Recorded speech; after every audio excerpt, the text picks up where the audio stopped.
It is Friday, October 16th. You're here with Captain Grunion, and we are about to dive into Scream Stream. So, hope you brought the chicken. Let's go.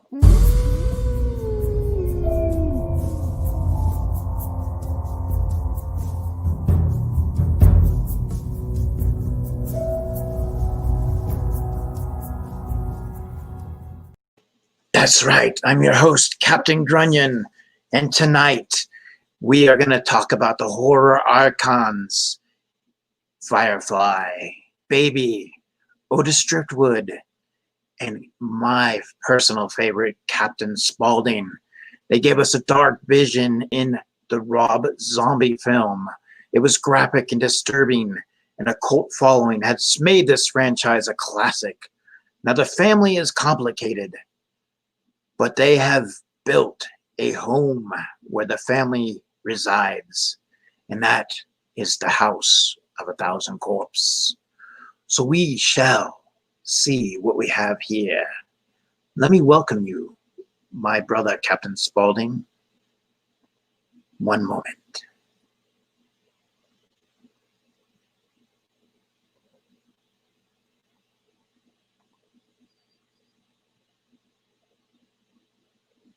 Boys and girls, children of all ages, you are about to enter World of Darkness, a world where life and death are meaningless, and pain is God. Hey, let's go. That's Captain Spaulding, my family. Shall we see who has entered to this evening? We have the Roo Crew. Yes, they'll be tasty tonight. Tats 79, Chris from KNL, the lovely Christina Payne, King Arthur Curry, welcome, and John Lockwood. Hello, how are you? So guys, we have ourselves a Scream Stream tonight. We have the world of horror. It is the House of a Thousand Corpses. So make sure you grab your chicken, because it's going to get tasty tonight. I've got my chicken. Have you got yours? But I can't dine alone. No. I must have guests this evening. So we're going to see who's at the door.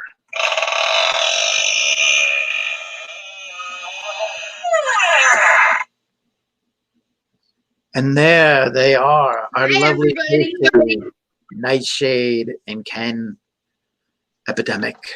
How are you guys this evening? I am good. Just finished up work a couple hours ago. Mm-hmm. Nice. Well, we just got back from Spirit Halloween. Oh, anything good that you picked up? I just bought a shirt. Yeah. I was trying to pull our ways. There was this dancing Sam. It was about like a 4-foot tall Sam. It freaking danced and everything, and I'm like, no, you can't spend it. We just can't do that right now. You go get that if it's still there the day after, and then it's 50% off, and then it makes a little bit more sense. You know what I mean? You kind of eye a few things, and you say, okay, I want this and this and this. If it's still here, and the thing is Halloween's on a Saturday.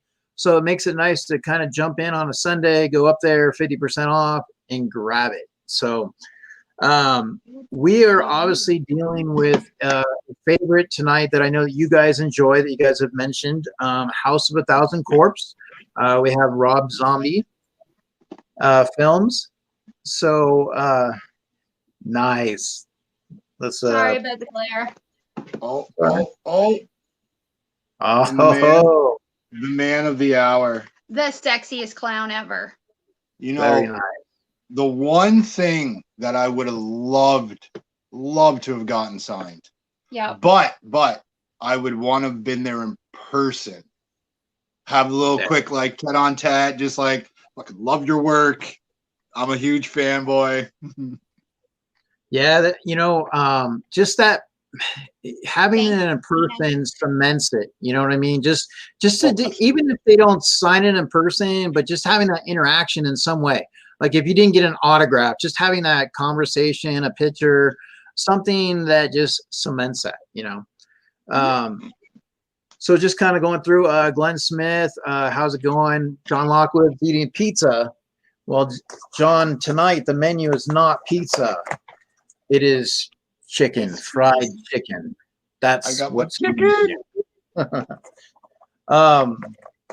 So obviously just kind of getting into, before we get into the films and everything, just kind of what's going on with you guys? What's new? Anything in the world? Anything with the pickups? Anything that you guys got going on? Well, for the con, we managed to get pretty much everything minus 2 pops that he wanted. Yeah, the only 2 horror that they dropped, we couldn't get a hold of. The 2 Beetlejuice. And I needed both. Well, the one and then the Walmart. But other than that, not really much of anything. I work every weekend. So I scooped up Mr. Compress and the Red Goblin for my set. Nice. I've been doing a lot of artwork that it's going to be going up for auction on Sean's Whatnot next month. So that's in transit now. Okay. So there's going to be some pretty cool pieces going over to him. Thanks, Christina. Now, if you guys have not had an opportunity, like I said, Ken does some amazing work, very talented. So you guys definitely, do you show a lot of your stuff on your Instagram? Yeah, there's a bunch of stuff on it. I like doing when the project's done, I'll do progress pictures. So it'll be like, okay, here's where it started. Here's a quarter of the way, a third of the way through, and then here's it finished. Okay. Like here's one I did up for Tickles. Oh, nice. Just for funsies. So now I know you've also done some designs for logos and stuff as well, right? I mean, that's some of the things you do. So absolutely. A couple sticker designs went over to Luau. Goodness. Our stickers, actually, I designed those with the help of Pop and Hand Justin. Oh, nice. Yeah, it took us about 3 hours to do that, and it took Lori 3 friggin' days to figure it out. I'm very indecisive, apparently. Yeah. Well, it's okay. I mean, sometimes, you just got to look at things and make sure it's the right thing and take your time with it. So are you always up for work then coming in? I mean, or you have a lot on your plate? Or are you still looking for opportunities to do more stuff? It's sparse, really. It's like within reason, because of being in Canada, getting the product to you, a lot of the times shipping outweighs the cost of what it is. You know what I mean? Like, for instance, oh my God. I have an advent calendar on the way. My Nightmare Before Christmas one, there was a mix-up in my one from Spastic, which we got all figured out. So I have someone else pick it up for me. But the cost of shipping is more than the cost of the actual advent calendar. So that's where it gets hit. Like those, I'm sending Sean right now 5 paintings, and probably the weight of the whole thing together is 45 to 50 pounds. So that's going to be like $100 just to ship that box to him. Wow. Okay. Mm-hmm. Here's our sticker. One of our stickers. That's his. Very holographic. Apologize. Nice. And probably a little bit more geared towards the stream. Mine. Oh, yeah. Nice. Which so what I do believe you did get those stickers, right, Eric? Yes, we have them. I have them on my sticker board. So like I said, that's one of the things we've been able to have the opportunity. I got the Jason Voorhees signed to pop, and that's in my cabinet tucked away. Actually, the funny thing is the other night on Instagram, they were having a live, and it was basically with Kane Hodder And so he was in the room, and he was also with Danielle Harris, and they were together. Okay. And so he was kind of like, she was promoting some things, and he was talking about certain things, and then they were pulling people in to kind of talk to them. And I was like, kind of like, pick me, pick me, pick me. And I was like, so hoping, but never got the opportunity, but still it was cool just to kind of see the interaction. Mm-hmm. Did you see what is dropping on $7 this week or tomorrow? No. What their signature series is? It's the Jason Voorhees signed. It's Kane Hodder or starts with a W, I do believe. Is it well, so you got what, Derek Mears, you have Christian CJ Graham.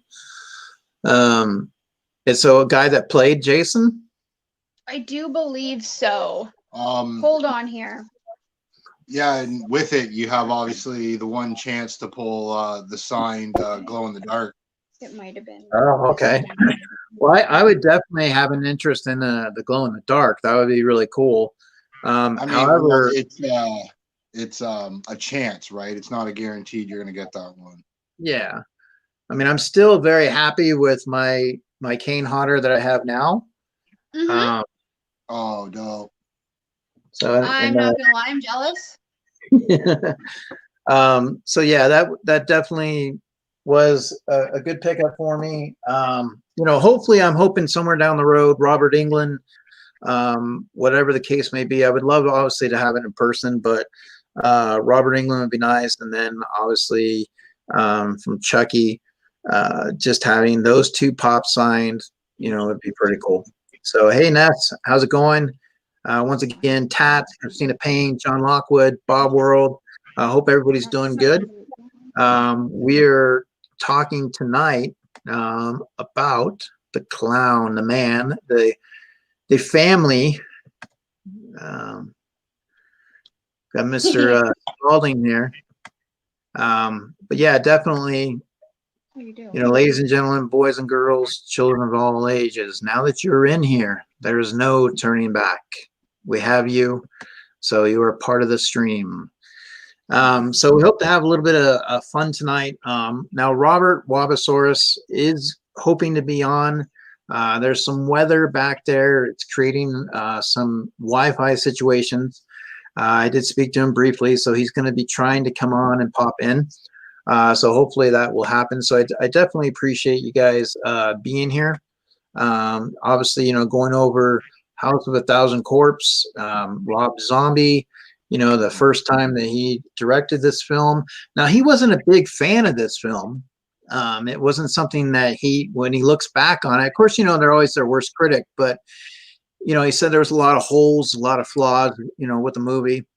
It did obviously have a good, strong, cult following, and it led to, 2 other movies that were kind of, standing on their own. He didn't want to make like House of a Thousand Corpse 2. He wanted to create his own identities with the second following of the movies and the trilogy part of it. But he wasn't going to do, 2 of them. He really wasn't. And he was just going to leave it at House of a Thousand Corpse. But, for a lot of us, very happy to see that he did. The one thing is, that's kind of sad is ever since the movie did hit theaters, we have lost a lot of the cast members, such as Tiny, Grandpa Hugo, Mother Firefly, Deputy George Weidel, Ravelli, Skunk Ape, Stucky, Louis Dover, and then of course Captain Spaulding. They all passed away. So obviously they played a huge part in that movie. Rob Zombie, he's I don't know how you guys feel about the Halloween movies that he did. I know there's a lot of people that are kind of like back and forth. I thought the first one was not bad. The second one I wasn't that strong on. But Rob Zombie has always been talented, whether it's music, you know, or his movies. So, what's your guys's, you know, your take on House of a Thousand Corpse? You want me to go? Oh, You goodness. go. It's my favorite horror movie. So I probably initially watched that movie probably over 50 times. No word of a lie. It's one of those ones I'll throw on just to pass out to, or you know, you're homesick and you're just like, oh, I just need that comfort movie. Yeah, that's my comfort movie. Loved it. Loved absolutely everything about it. The filming, the throwback just to like original characters that like Never too much Ness. Dwight. That's the first time I've ever seen Dwight. Fish Boy. It's amazing. Yeah. It had me just capsulated from the first time I watched it. Probably what still gets me is the little mini cutscenes in between the actual transition between the actual scenes. Just how they'll do like news flash of articles, or the radio would come on. Crazy stories about where these people have gone missing, and so did you know? I could still find new stuff in that movie every time I watch, just because there's so much compiled into that movie. Did you happen to know that in that movie, when the posters of where it did say they went missing, that was Rob Zombie and his brother from when they were little? No, I did not know that. Yeah, that was that he had put their pictures, so it's him and his brother. You know, in there. So that was one of the facts that I was able to discover in regards to that. Now you're now watching that movie. There was another thing that I kind of discovered was I'll go ahead and come back here. Rob Zombie, he said in an interview that Dr. Satan, he might not actually be real, that he may have been a figment of Denise's imagination through the fear and everything that was going on. He wasn't sure, you know, what's your thoughts on that? Like, you know, with that character, obviously, you know, he did, you know, in the second one, you know, he was rid of, but what's your thoughts with Dr. Satan? I love Dr. Satan. They need a pop. It's very plausible because Earl is the one who gone up and went devil on them all, right? Oh, yeah. So to keep Earl the way he was, because he's the axe wielder at the end then, that got the cave in. And then Denise escapes and whatnot. Sorry, spoiler. But so within that, it's potential that Dr. Satan is a figment, just a conjuration of just mass amounts of fear and endorphins running through you. Or I say he's real. It's definitely real. Yeah, and I mean, and that's what he kind of leaves it up to that imagination, you know, going in both directions with it. Now, when this movie came out, it took a while. It obviously was in 2000, but it didn't come out until 2003. Now they had some issues with, you know, like some of the things, the ending. They had an opportunity. They were looking at NC-17, trying to get it to the R rating. So Universal, you know, really wasn't going to pick it up. There was a chance that Rob Zombie was going to have to finance the movie himself, and then eventually Lionsgate did pick it up. But when they were filming, they ran into some obstacles. Like when they were filming on the Universal stage, they were actually doing their tours, their tram tours, and they wouldn't budge on stopping. So they had to do a lot of, you know, filming around Universal, which is, you know, kind of funny. How they were on Universal a lot, and Universal wouldn't take on the movie. But there was a lot of roadblocks, you know, with this. And so it was something that almost didn't happen. So when you look at this film and you look at, I mean, obviously, you know, you're dealing with gore, you know, you're dealing with a lot that Rob Zombie is able to present on the film. You know, parts of it you see from like the Texas Chainsaw Massacre, You know, back then you also had things with, you know, Manson. So there was a lot of things that was being pulled in the creation of this type of film.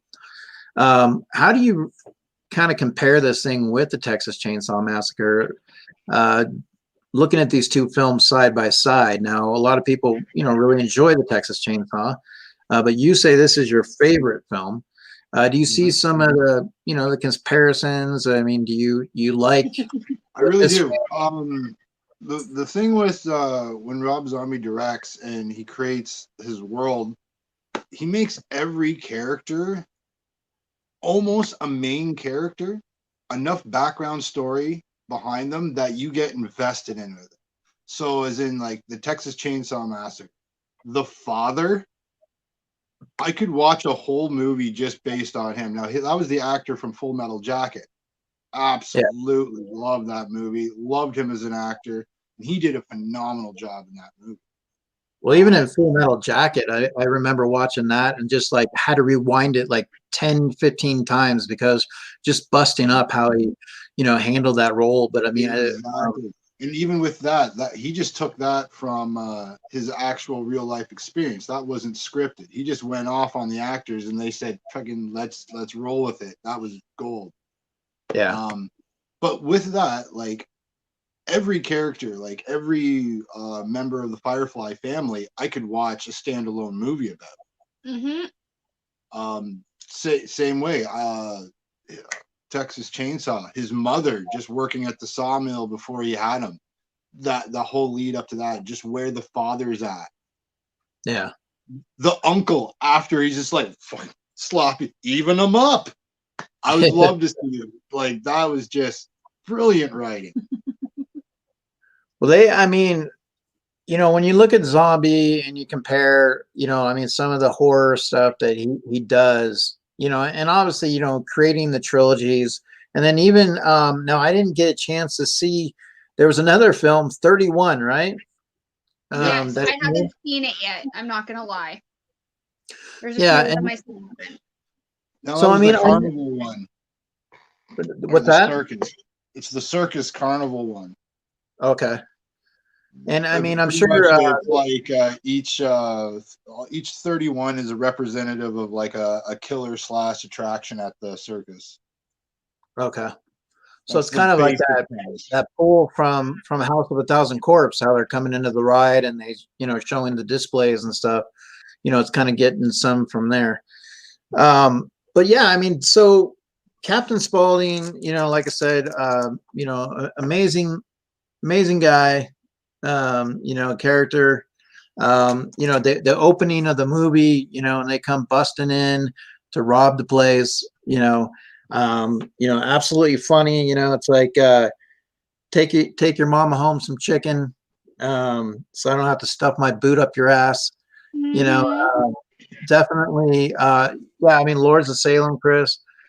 But so in relation, I've seen it. Lords of Salem.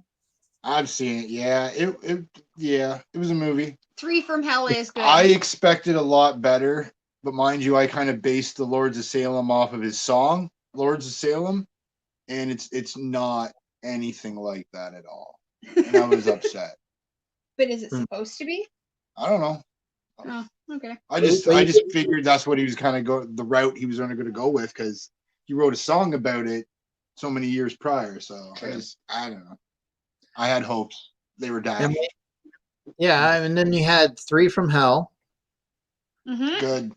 I enjoyed it. It's absolutely amazing.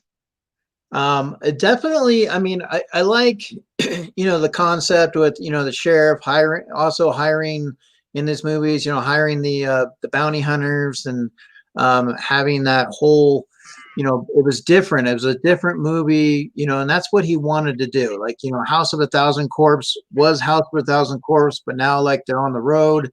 They're doing things a little bit different.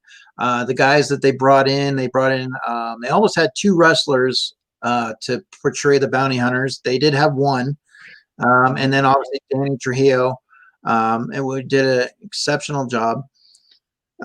So, I mean, just, you know, the way they work together, the chemistry, in this film as it carried through, was something that really portrayed on the screen. I think really helped these films. Just, I mean, everything in general, through Captain Spaulding, to Sherry. I think, when you look at this stuff, you saying that it's your favorite one. So, I mean, you got the Devil's Rejects. All of them, like I said, kind of synced in there really, really good. So, I mean, that's kind of what we're looking at is tell me, why a little bit more about, this film, like a little bit more, like dive into it a little bit more, like what you pulled from the trilogy. Like, I mean, it's your favorite film. So what is it about it that just grabbed you? I definitely grew up in a town that could have been fried chicken and gasoline down the road. So I can definitely relate to being a reject. Yeah, true. 100%. The fact that it's an ongoing tale about a family that literally goes from a start to finish kind of thing. They lead you up at the first movie where by the end of it, they're kind of caught. The law's coming in on them. They're having the big shootout. The second movie, they have to vacate the house. The third movie, they have to skip down to Mexico. It's like a big transition. The story started at the very first one, and he congruently continued on with it. For character-wise, love Otis, absolute favorite. He makes me laugh. I get a lot of things he says. Baby would definitely be my next one because she's just wicked attractive. We've always had a crush on Sherry Moon Zombie. Yep. Mine, I guess, would be Baby, then Captain Spaulding, and then Otis. And I'm not gonna lie, Mama Driftwood. In the third movie? In the second one, her whole little thing before she, yes, in the prison, right before she dies. Love that whole scene. When she's being questioned? Kind of, where the brother is blah, blah, blah, and then he ends up shanking her in the stomach and kind of gets a little sexual with the knife. Oh, yes, yes. That was just a really great. She acted phenomenally in that. Yeah. They're acting in the movie. And just even that point, he starts bringing out like her old records of like 50 accounts of being a whore, blah, blah, blah, of this. And like, there was depth into that movie. I love it. So when you look at, the characters that he pulled into, I mean, pretty much they're right in sync with each other. I mean, you look at the Texas Chainsaw, and they didn't seem to have the character, obviously, that, you do with the House of a Thousand Corpses. And, and I think that's what adds to the film is, just the lines, the way that they act with each other, how it's a little bit of a twist when they're on the road, so, I mean, I think that's one of the, the ingredients that really works and sells, this film. And it does have a strong cult following, with it. They also, created that ride at Universal, which is really cool. And we'll actually get into that and show that here shortly. But what I just kind of wanted to do is just, have a little bit of fun tonight, guys. I had a couple of quizzes set aside that we would do and see how things would go. But I also wanted to show you guys, I did get a mystery box from House of a Thousand Pops. And nice. So I thought that I would open that, just kind of get things going as well. So let me put that on real quick.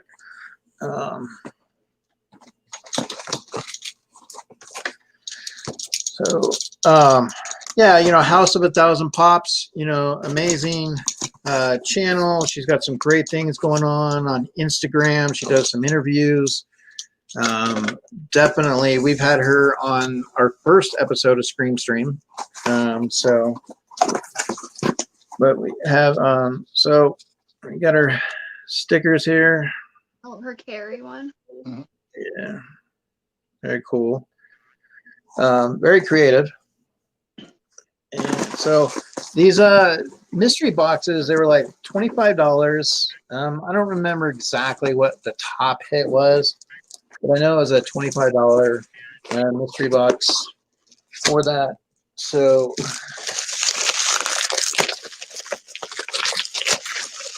let's see here. All right, and we got Darkwing Duck. Darkwing Duck. All right. So depending on how you look at the PBG or whatever the case may be, now I'm not a huge like Disney collector, but I know there's some really cool Disney pops out there. I'm actually a Pluto. I love Pluto and Grumpy. So those are my guys. I'm all for Grumpy. Yeah, Pluto and Grumpy. So definitely enjoy that.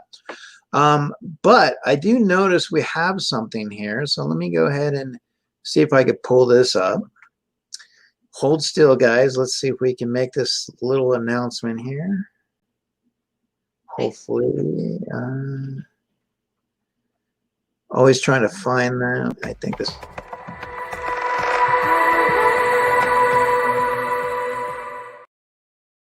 And I believe we do have the clown. Hey, clown. How are you?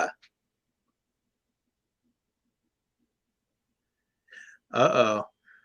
Can't hear us. Can't hear you? Oh, we can't hear, huh? Well, all right. Well, you can just sit there and look, I guess, pretty. So we'll see if we can get the sound going for you. We definitely appreciate you being here tonight. I know you're having some issues with the weather out there, clown. Oh, look at the ears are moving, huh? So generally, Darkwing Duck, very nice. Not too bad. Thing's sitting at 45 Canadian. Oh, okay. Well, I mean, like I said, I definitely feel, more or less hit the value on it. So, and it always depends on what it fits in your collection or not. But definitely, I don't mind getting mystery boxes from House of a Thousand Pops. Obviously, great lady, great channel, a lot of good things she does. So, yeah, I got to check her out when she was on Luau's live there. Yeah, that was the first time I was introduced to them. So, Eric. Uh-oh. That Pennywise pop sitting behind you? Have you seen the 10-inch? Yes. Have you seen the PPG or the Funko price on that? No, I haven't recently. I haven't looked into that. So right now on Funko Canadian, it's sitting at $165. Oh, wow.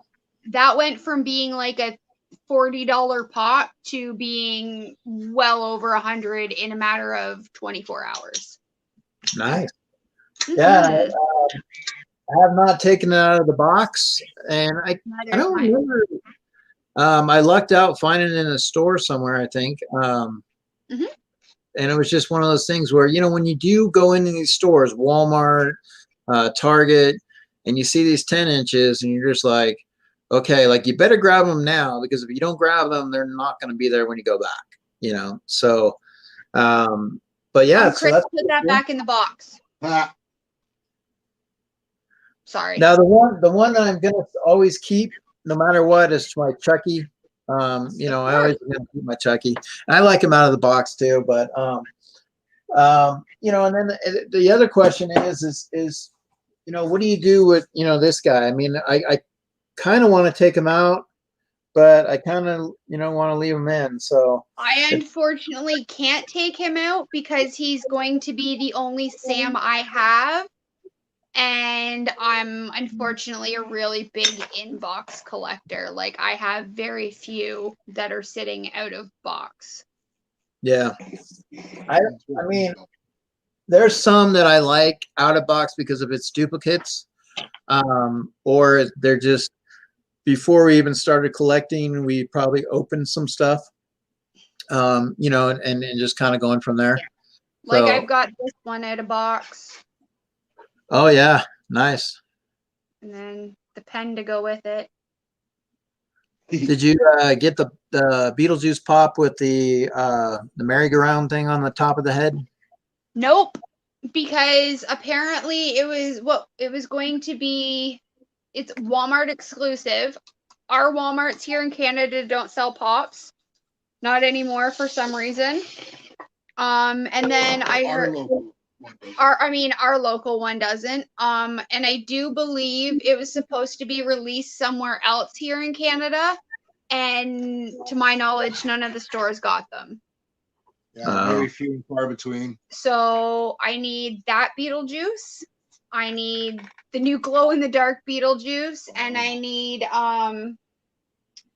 Barbara and Oh yeah, the where they're haunted. Yeah, that would Barbara would be really cool. And- Sorry, you got this. You got it. There you I can't remember his name, and it's driving me nuts. go. Yeah. So in the chat, I'm sure they can help us out in the chat. So let's see what we got. It'll come to me. Adam, right? Adam. Yes. Yeah. Yeah. All right, bud. Have a good one. Barbara just screaming, Adam, Adam. Yeah. You were gone for 3 Ah, hours. I could finally be back. What annoying blackout and weather we're having here. Well, the main thing is you're here. How are you? I'm hanging in there. It's been a rough one. So you can hear me and you can see me. That's Yes, it. we can Okay, hear you. We can hear you and we can see you. Yes. excellent. Sorry for the delay. It's stormy and really raining over here. Don't rightly know. Well, you know, we are just kind of talking a little bit about House of a Thousand Corpse. We're talking about Rob Zombie. We're talking about some pops. I just opened up a mystery box from House of a Thousand Pops. So we're just kind of getting into a couple of things. You know, we had a question that popped up about Dr. Satan. How Rob Dr. Satan. Hail Dr. Satan. Satan! And eat some chicken. chicken. Yes, we have our chicken. Yeah, I got my bowl of chicken right here. I'm So, a chicken yeah, strip. got your chicken. So Rob Zombie said that possibly Dr. Satan was just a figment of imagination from Denise, based on the fear and the, you know, everything. And there was possibility that maybe, you know, he really wasn't, Dr. Satan. So I was just kind of getting some thoughts on that. You know, did you enjoy that character? Is that one of your favorite characters? Which is your favorite character? Captain fucking Spaulding is my favorite character. Nice. That's who I love. Everyone else could go fuck their mama. Fuck their grandmama. Fuck their sister. All right. Well, Bitch. You better like clowns. well, What's the matter, kid? Don't you like clowns? Favorite scene.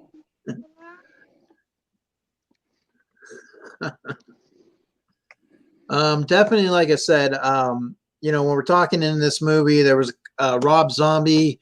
He always looks back. He's a very big critic on himself. He said there was a lot of flaws in the movie. Wasn't going to go on with 2 movies, but he did.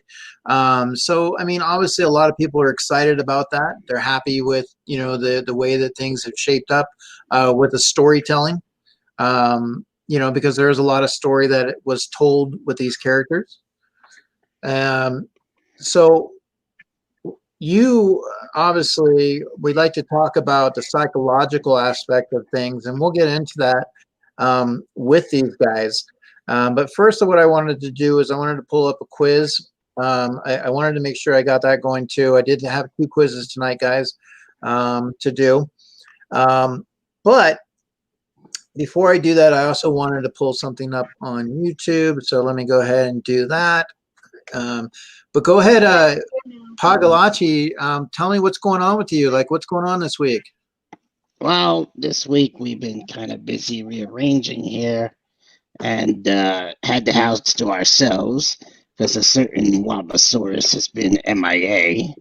But we're holding the fort down, me, Eric, and Charlie. So, we got a lot to do here, setting up, redoing things here, moving things around, and planning for our next show since we've been on hiatus. Okay. Well, let's go ahead and do this real quick. Let's see. All right, let me go ahead and get this shared for you guys. This was something that they had at Universal Studios, and I thought it was really cool. I don't know if any of you guys have ever had the opportunity to go to something like this or any experience that you might have, and you guys in the chat, can let us know as well. So let me go ahead and pull this up.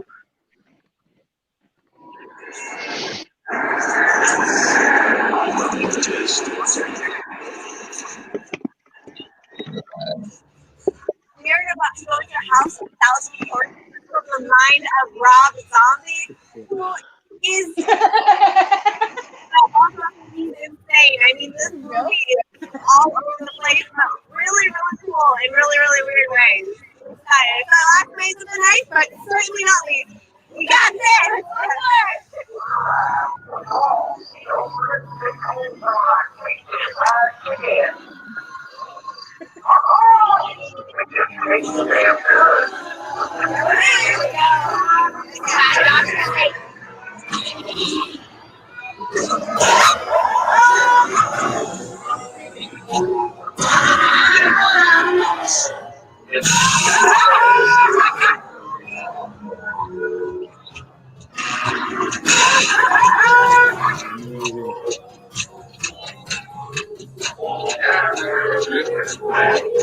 See, I couldn't just walk through that. I'd go back and start talking to them.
Yeah.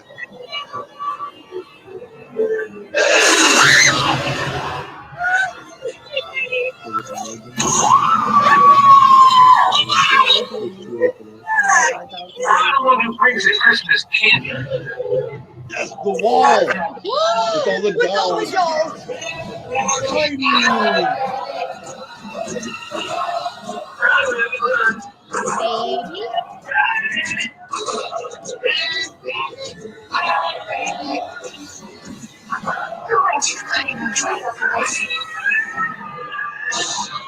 The cheerleaders, I love it.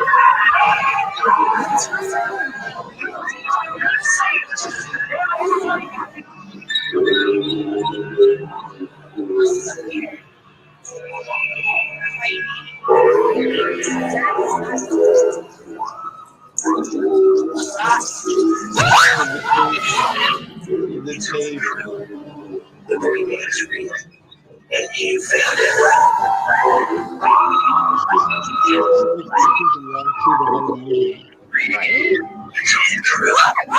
The boogeyman is real, and you found it.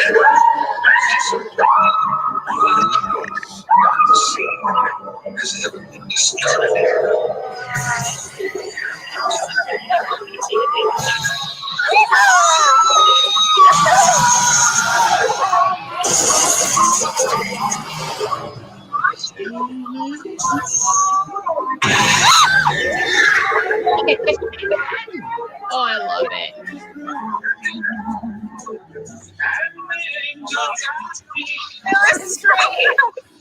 Oh my god. All right. So, what do you guys think? You know, obviously that's something you would enjoy walking through, and I did want they to go. So I mean, Was so cool. you know, Universal Studios, whether it's Florida or Hollywood, I mean, when they have stuff like that, it's amazing to just go in and check that thing out. You know, I've been to Universal Studios and did the Walking Dead ride. That was really cool. I know they've done Chucky. You know, so there's a lot of really cool things around Halloween based on the themes. Now, Robert, being on the East Coast, have you had an opportunity to go to Florida and experience any of those? Yes, we live practically in Florida in August. We have family down there, so we spend a month down there. Unfortunately, this year we couldn't go, but yes, we do. We do enjoy that, and we enjoy, at least by us, we have a Six Flags Great Adventure where we do Okay. Fright Fest. Yeah, Chris, that is Universal Horror Nights. There's Universal Horror Nights. So you do the Fright Fest. I've done that one before too. I think it's really cool. They kind of come around on roller skates when they bang the ground, and they do all these really cool things throughout the park as you're walking around. Now I have somebody from the chat, King Arthur Curry, that has a question for you guys. So we can go ahead and start with you, Ken. So we have, who would you like to see Captain Spaulding square off against in a winner-take-all battle? Oh, I'd say I read it when it went by in chat, and I whispered my answer to her in the ear, and she got a chuckle out of it. It was hilarious. I say the Crow. Oh, the Crow. Yeah. Battle of the Eye Makeup. I want to see it. Okay, so you got the Crow. Interesting. Definitely would be something.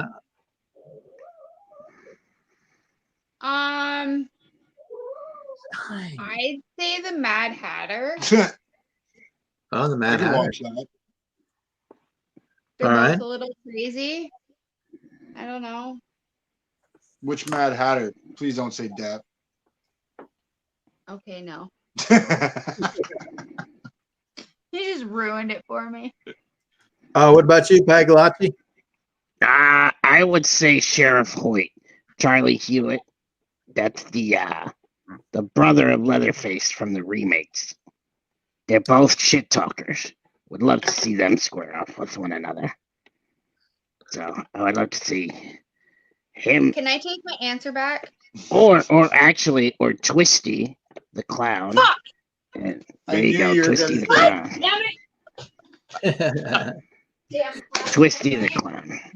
What do you expect? Clowns stick together. Clearly. I actually wouldn't mind. I still would like to see Chucky. I mean, just from the banter of it. Like I love the, you know, having them just kind of talk to each other and you know, kind of going from there. So, but Twisty the Clown. So, all right, very cool. So King Arthur Curry, there you go. You have that. So definitely.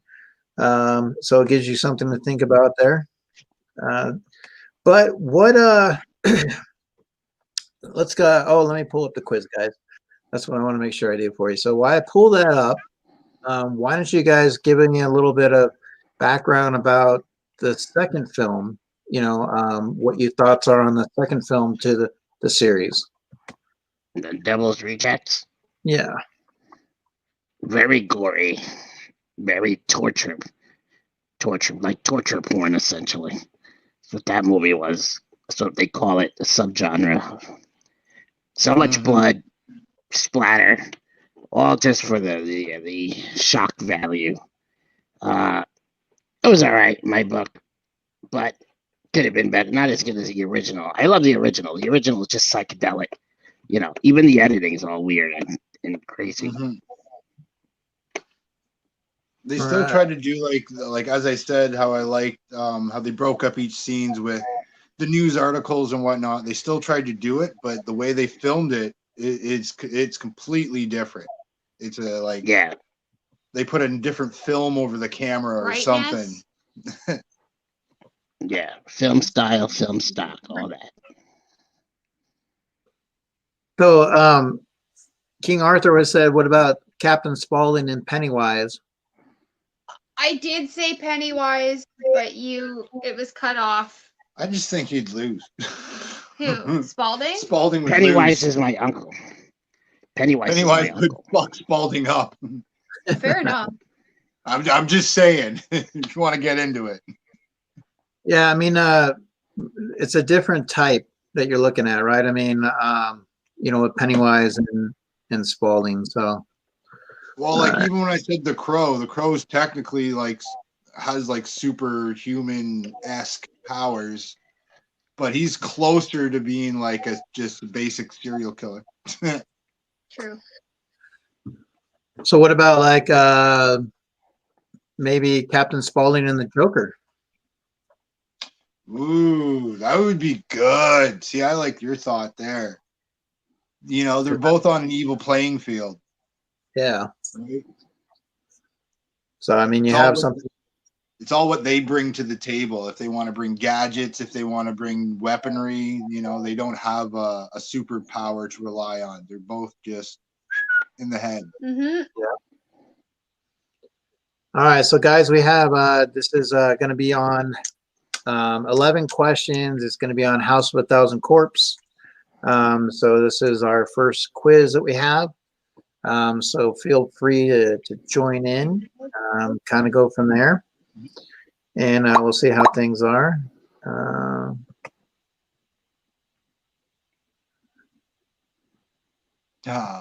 Yeah, Mom and Dad. Mm-hmm. Oh, I remember that part.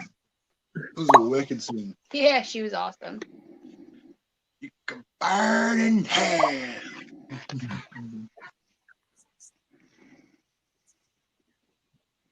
So now, having that pop, how did you come about with getting that pop? Like, I know it's very hard it's obscure. How did you get that pop? Who, me? You have the Captain Spaulding, right? Yes. How did you get that pop, dear? So I'm gonna let everyone know they're always watching. Always watching. Always. So there is a little gathering called the Hidden Collective. Now they go out and look around and watch all people do their good deeds, all that fun stuff. I was nominated by somebody, and this was the pop that they went out and acquired for me. And there is a video on YouTube. I did blubber like a baby. She ugly cried. Very much so. But it's well worth it. And well deserved. So congratulations for that. We just got Yoj and who was Just it? Call Me D? Was it just Call Me D last night? I do believe so. And Yoj got the Glow Chase Michael Myers, and Just Call Me D got Hollow Ichigo. Oh, very nice. So just remember, they're always watching. They are always watching, guys. So let's see. Yes, you have time to join the quiz. You're starting up your iPad. Yes, absolutely, bud.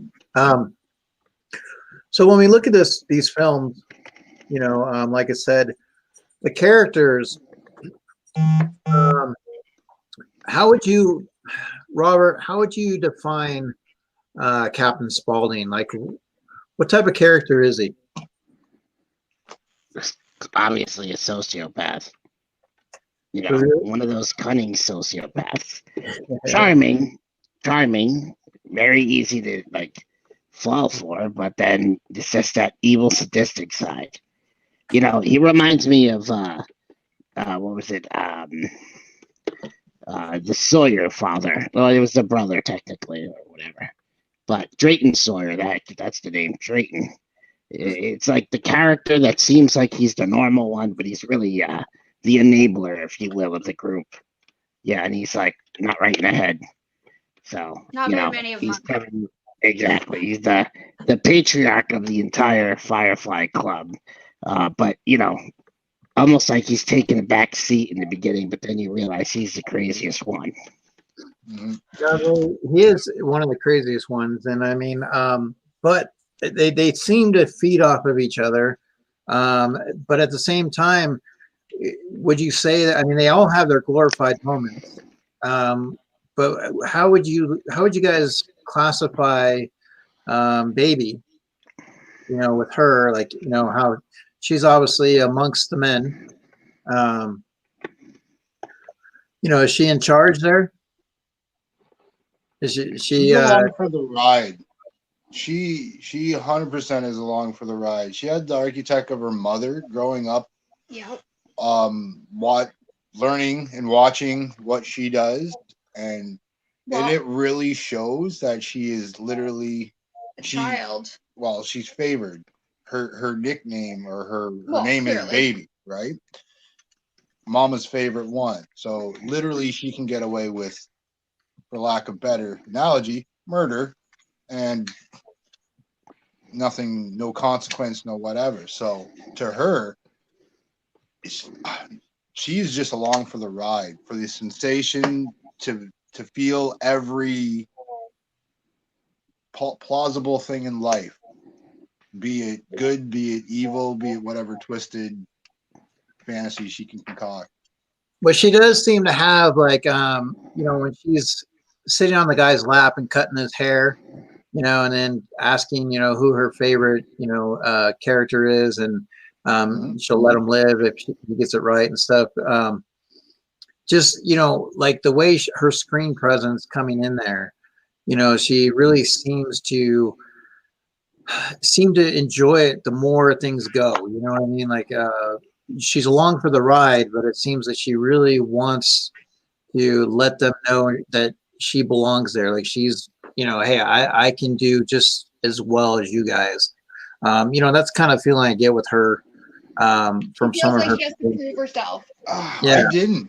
No, I thought it was more or less like, I'm the catered baby. You just brought me new toys. You brought me these cheerleaders.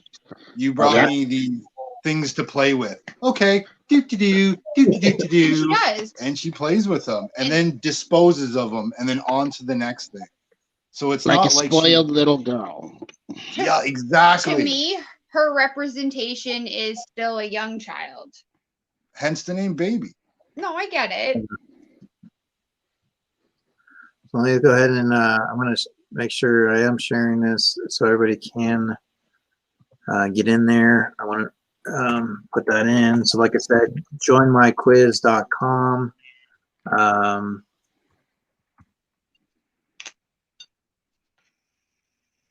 And then, like I said, that code, guys, is 900822.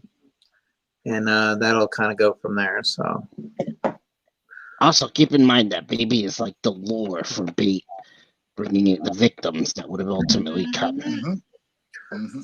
So still waiting, Chris. I haven't seen you get in there yet. King Arthur. Just want to make sure everybody has an opportunity to get in there, and then we'll go from there. So, anything you want to add? You guys feel free. I mean, anything you want to add with this film, House of a Thousand Corpse? Before we continue on to some of the other ones, but Robert, anything that you have taken away from this film? It obviously didn't start out very well, as far as like it took a couple of years to get some production. Obviously it was budgeted, I believe, like $7 million. And then it had the issue with the R rating, NC rating, NC-17, just things like that. But they were able to get it off the ground. Lionsgate picked it up, and today, almost 20 years later, for the most part, it's here we are. We got a lot of different stories from these characters, and from the eyes of Rob Zombie. I love it. Rob Zombie, who knows how to take not only the going the depths of the psychological in his characters, but also making visually you feel how warped and how psychotic these characters really are, and also how the victims themselves are disoriented throughout the film. Okay. It really sets the audience, brings the audience into that world. That's why I really like the original. Okay. Like, so go ahead. My favorite scene in the original, and it just draws upon what you just said, was when the younger cop opens up the shed, the music slows down, you see all the mutilated bodies, and then Buddy gets dropped to his knees. Oh yeah. The gun in the back, and then that whole scene is just. But it takes what, 2 minutes before Otis shoots him in the head? Oh yeah, just Easily? that whole pause between when the music stops and the pan back, and then the. Oh man. Yeah. I'm not gonna. That's my favorite scene in the whole movie. I love it. It's so well done. Powerful. When Baby goes chasing the rabbits. That's my favorite. One of them. Scared. Well, we have. Let's see if I can get this up real quick. Now that you mention that, I want to make sure because I have that ready. I made a couple of videos, and I have to put them from private to view so I can pull them up. So I wanted to. It's just a little 20-second little clips. But you mentioned that, and I want to be able to do this. So let's see if I can. Here we go. All right, and I will have that for afterwards. There we go. All right, guys. So let's go ahead and get this first quiz going. Let's see what happens and kind of go from there. Okay. So 11 questions. I will always say what the quiz is. Make sure you guys read them. Take your time. Here we go.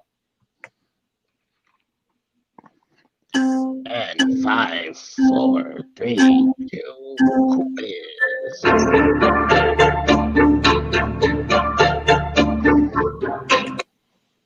I'll go ahead and take that off for right now.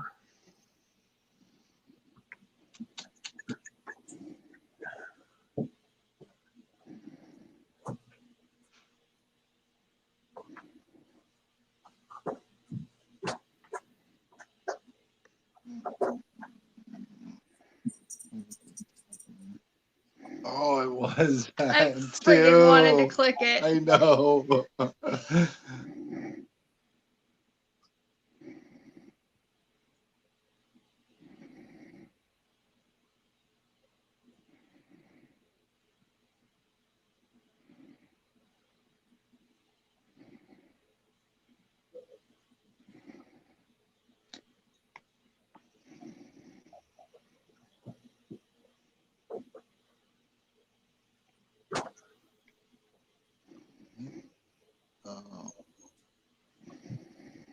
I thought it was.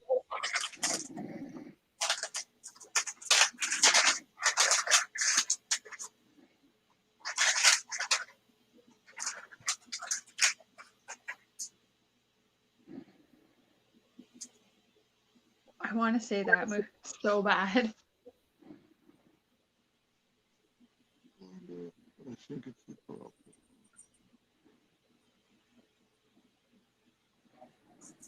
All right. So let's see what we got going on so far. Got Ness, Glenn, King Curry.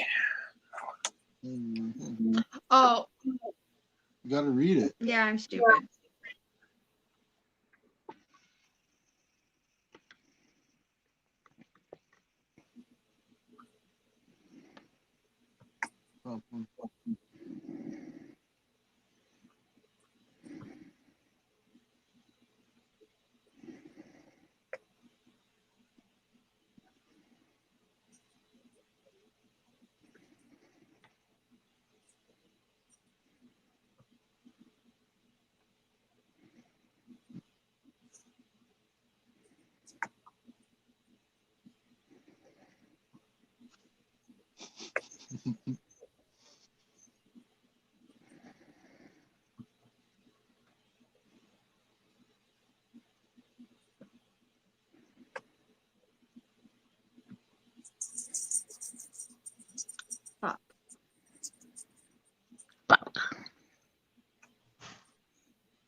All right, so it's going through.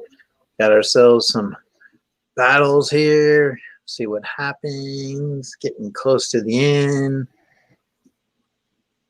Gotta see if I'm gonna have to stuff my boot up that ass. Here we go. Take mama some chicken. Just so bad. Oh man. So just a little also side note, guys. The house that they used was also the same house they used from the Best Little Whorehouse in Texas. Oh, cool. I yeah. did not know that. That they did.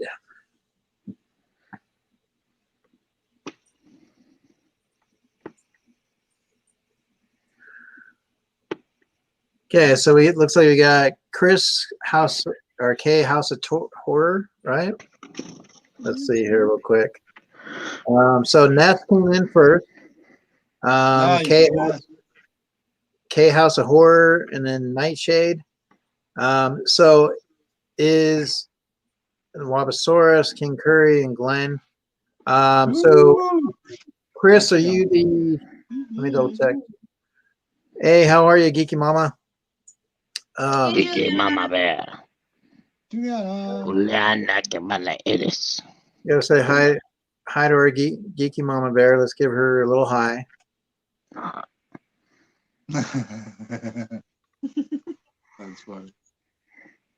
Even though I know she's polar bear, but you know, Hi. so Hi. I'm gonna take a look around. Do we have? So Chris, were you in there as K? Hi, Yeah, Geeky Mama Bear. K House of Horror. Okay. Yeah, he was. All right. So let me go ahead. So we have Nest, Chris, and Nightshade. Very cool. So let me go ahead and get into the questions real quick.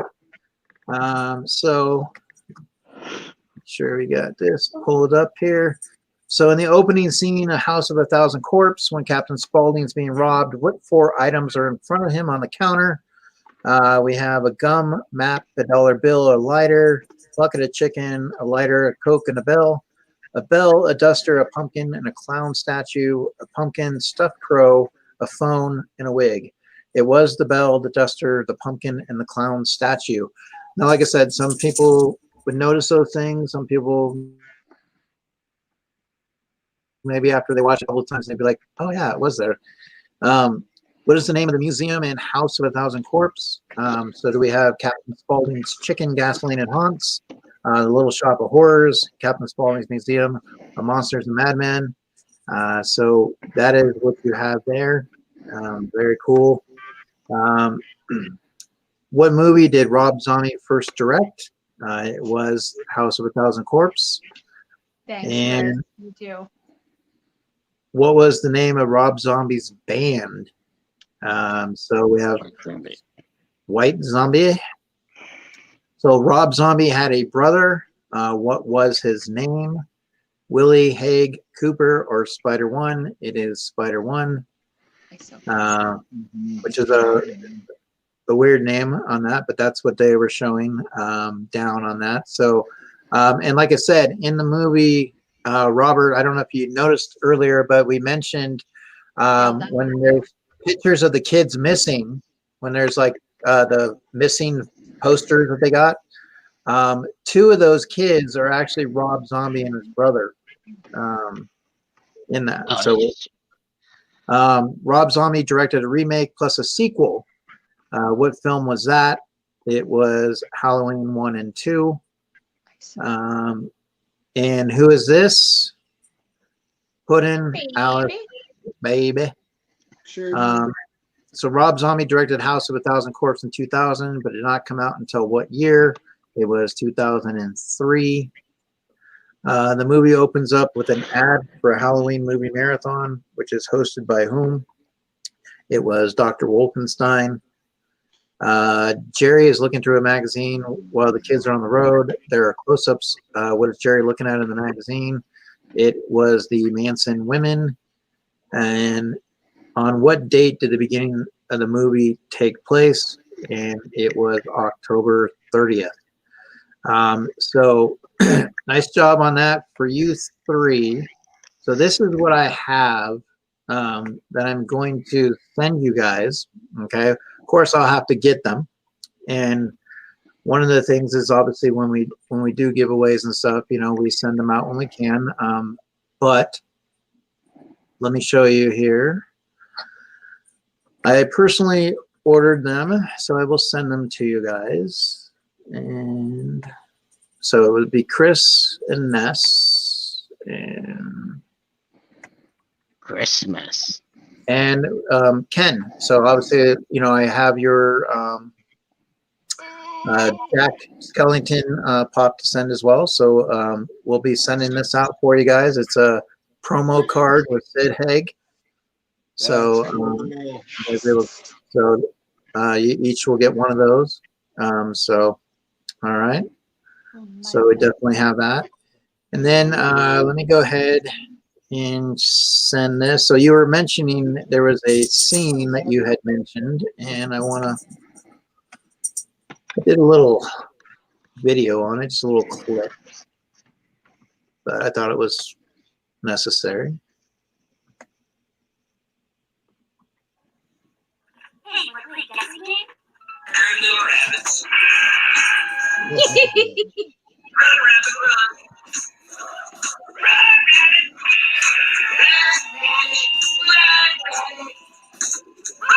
rabbit.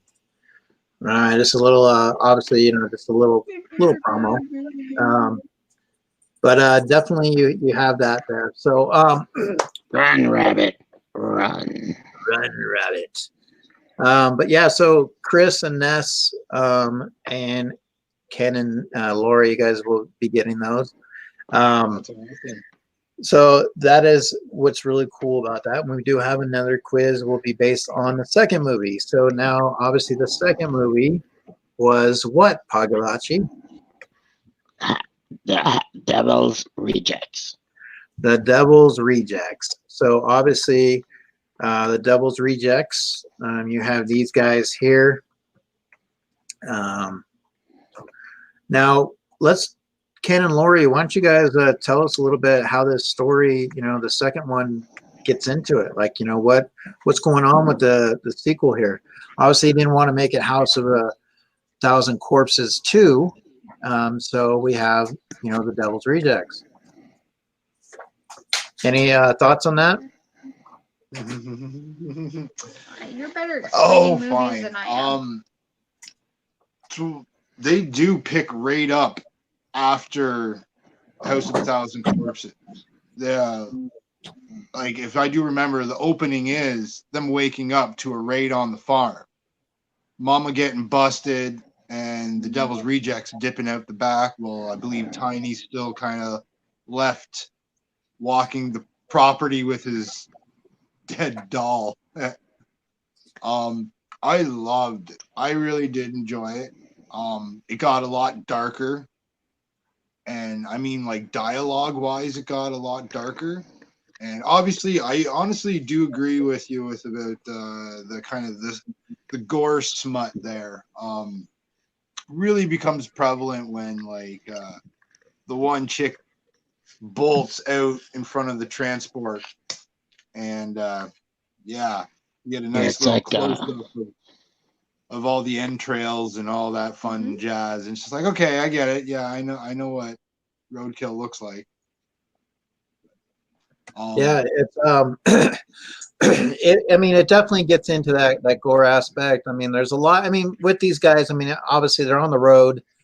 You know, it takes a story in a different direction. You know, how do you compare it to the first one? I mean, did you? I mean, you obviously love House of a Thousand Corpses, but did this one miss a beat? Did you feel kind of like?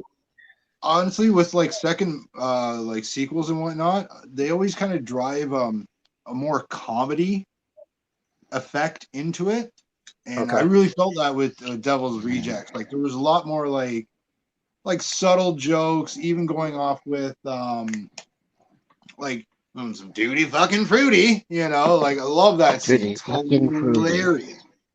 But again, it kind of takes you out of this whole like, yeah, your mass murderer is running away from the cops, but he is going to talk about some ice cream for a minute, you know? Get some ice cream, not going to fucking kill you? Yeah. You fucking know. I mean, obviously, yeah. I mean, you got some characters, you know, that really owned up to everything, you know, with these guys. Now they're on the road. So what happens in the concept of this film, Robert? What are we looking at on a psychological aspect? Like, what are these guys thinking now? They're on the road. You know, what's going through their minds? Like, you know, what are they? You know, does it open up, you know, another can of worms being out there?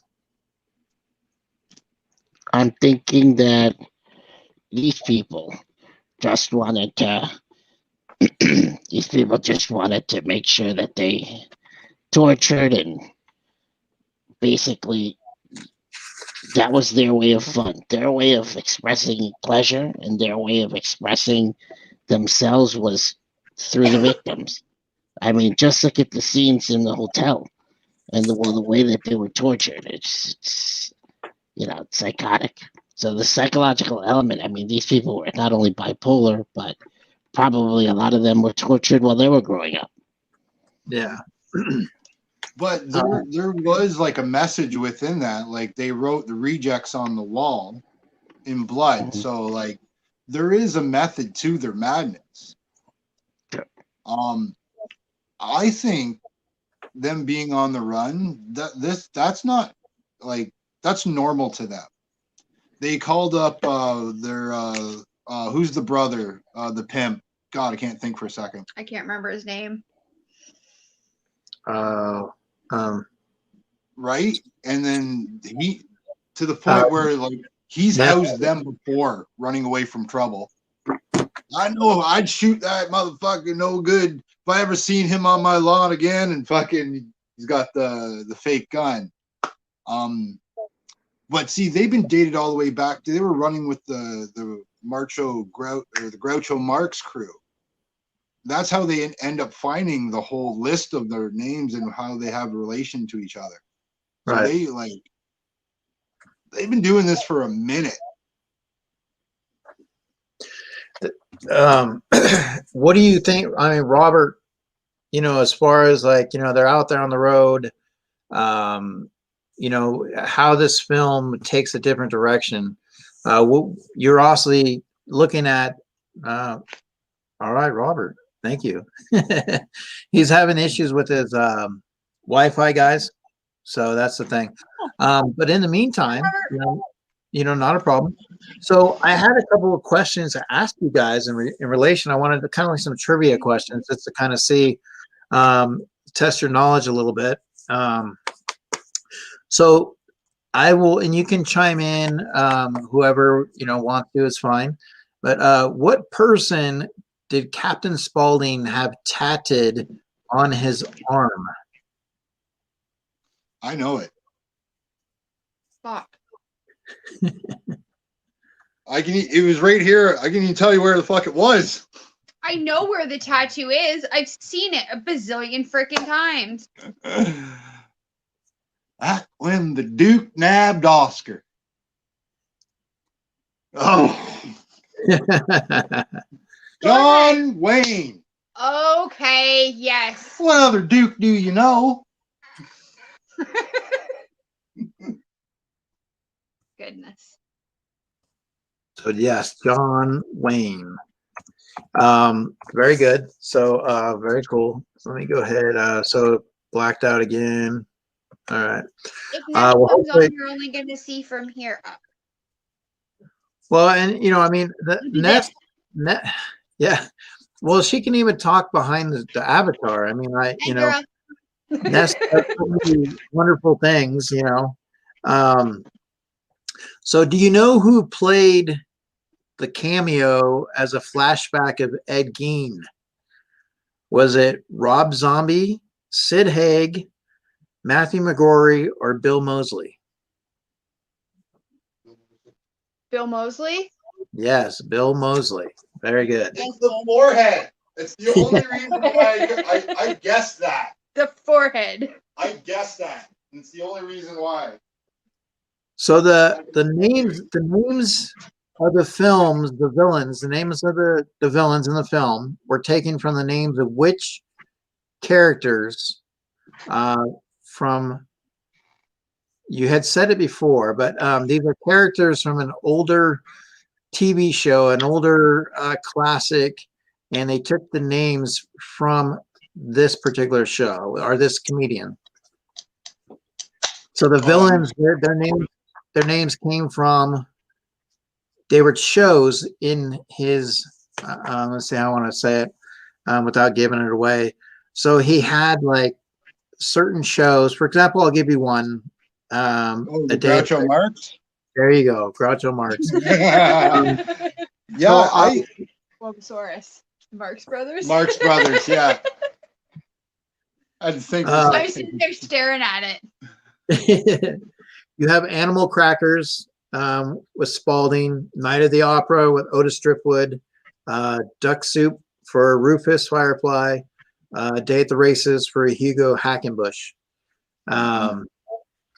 Hey, what's up, kind of mainstream? How are you? And that's hilarious. He kind of throws a little shout out to that when he's talking. He's like, "Put me behind that wheel. I'll show them how to fucking drive." Yep. Oh yeah. That's what that's from. What I mean, there's a lot of a pull from I'm trying to think offhand, sorry. Rob Zombie, he had a lot of growing up dealing with, Groucho Marx. I mean, so there's a lot of influence from that, is what I meant to say. So what is it? There's a animated musical that is kind of part of this tale. And do you remember the name of it tonight? It was like you were telling me about Super Beasto something Exorcist. Oh fuck! It is a weird ass name.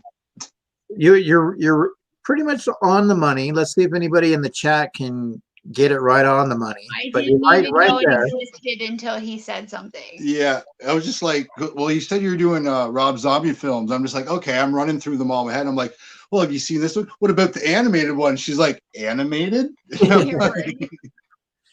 Yeah. So the animated one was the so Canal Collecto El Super Beasto. So the Haunted World of El Super Beasto was that. So that's what's pretty cool about that. So I also, one of the things I wanted to show you guys, and I'm kind of working on, and I wanted to kind of use you guys tonight as the trivia type questions. It's a game I'm working on for the stream.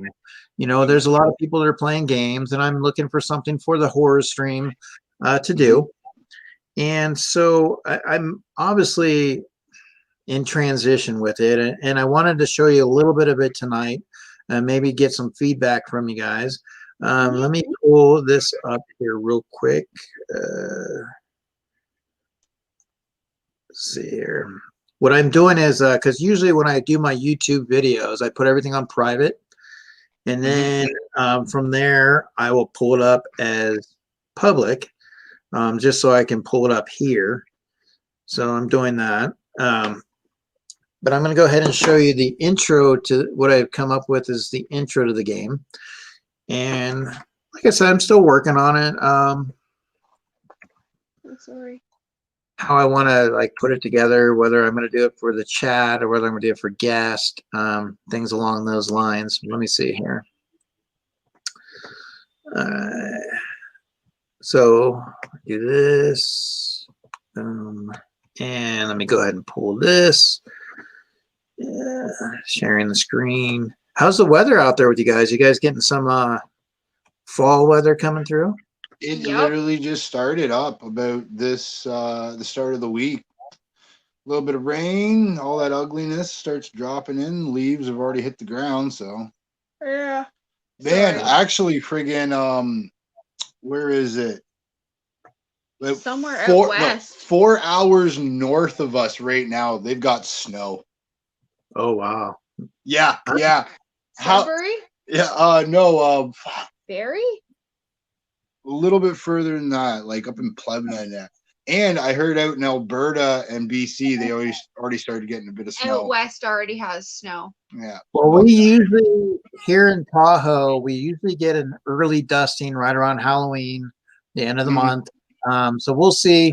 I'm actually anxious to see how much snow we will get this year, but you know, usually it really hits us more in January, a little bit towards December. We usually do get a white Christmas, but we'll see what happens. But Did we have a white Christmas last year? Yeah, we did. let's Yeah, we're gonna get hit here pretty soon. Yeah, I think it's going to be heavy snow this year. I think, but we'll see.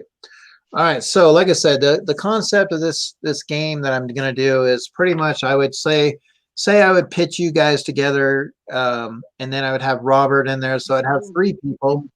I would obviously base it around trivia questions, and once you guys got the trivia questions, you would gain points, and it'd be based on a certain amount of time, and at the end of the time, whoever had the lowest round score would be out, and then we would continue on to the next two, and we'd add the second round of trivia stuff. So I'm working on this, and like I said, I'm just having some fun with it. So I may ask you a few trivia questions and just see how you guys do on the fly. But here we go. Oh, it's crazy. What did Dada buy?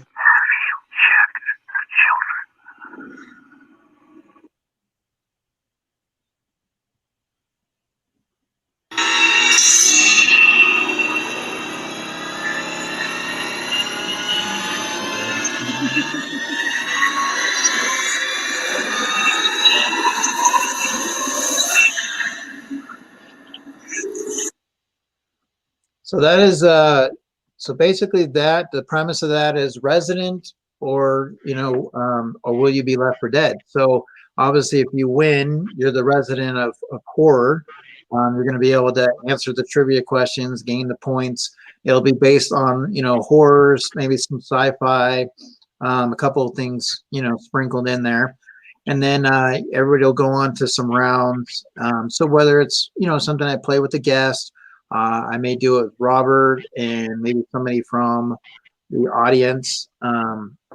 So we just kind of going from there. Hey, how are you, Eric Fry? In BC, what did Dada buy today?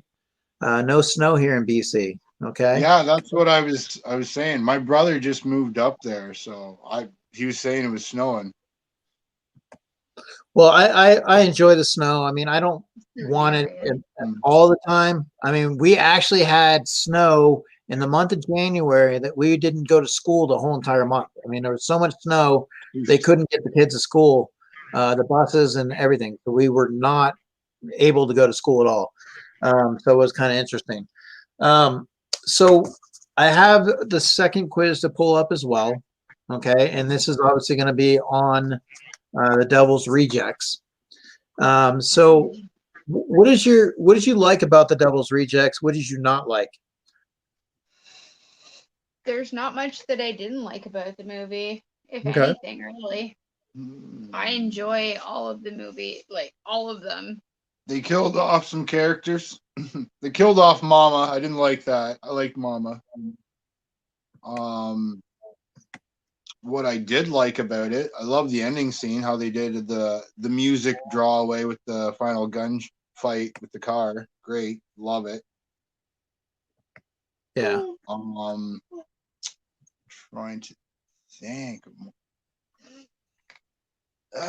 Again, I still love like the nostalgia little tidbits. I always draw to the things that take my eye that isn't the basic storyline. So it'd be like the cut scenes in between the actual acting scenes. So like listening to the old radio come up with like, oh, this person's missing over here. Oh, this person needs to be cannibal, blah, blah, blah. Yeah. It's just like fucking, I don't know. And like see who's paying attention, those little, tidbits that they drop and just kind of, the homage that they pay. And that's kind of what you're looking at through this film. I like how it has kind of that. I like what the bounty hunters, tracking them down, and just the sheriff, having his revenge and wanting, to has them in the chairs, and just that whole aspect was different for the horror movie. That I liked about the series. It wasn't the same, concept with House of a Thousand Corpse going into, okay, here we are again at the same place. It was different, and that's what I liked about it. They turned the good guy into a reject by the end of it, right? Yeah, because he was sitting there torturing, getting drunk, lighting, lighting the place on fire, hit him with the cattle prod, like the staple gun to the chest. Like he got right into it at the end too. Yeah. He definitely, the staple gun. And then, they were kind of like, okay, me, pick me, like they were kind of like feeding off of it, Well, more or less, they were trying to save Baby again, her being coddled. Anytime that he went to do anything damage to Baby, they'd always advert it to them, except for, Baby did take a couple licks there by the end, but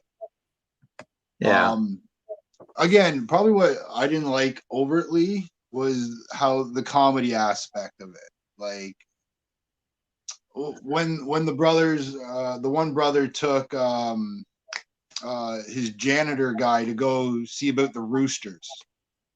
He said, "You just call me a chicken fucker?" It's like, okay, yeah, I get it. It's kind of a humorous scene, but it's just like you took me right out of that element. Yeah. Whereas in right before that, you had like Captain Spaulding fucking ripping a woman away from her kid, kicking them out of the fucking car. And that whole dialogue is so well written. Hilarious. Well,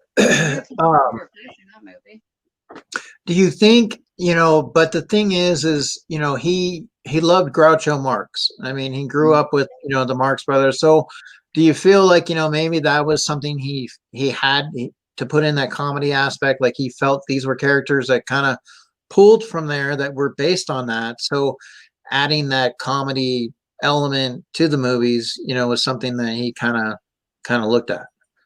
Well, I look at more of like the embellishment of that acting style, like be it comedy or be it just superly over dramatic, they're going to play that role in every scene, in every scenario.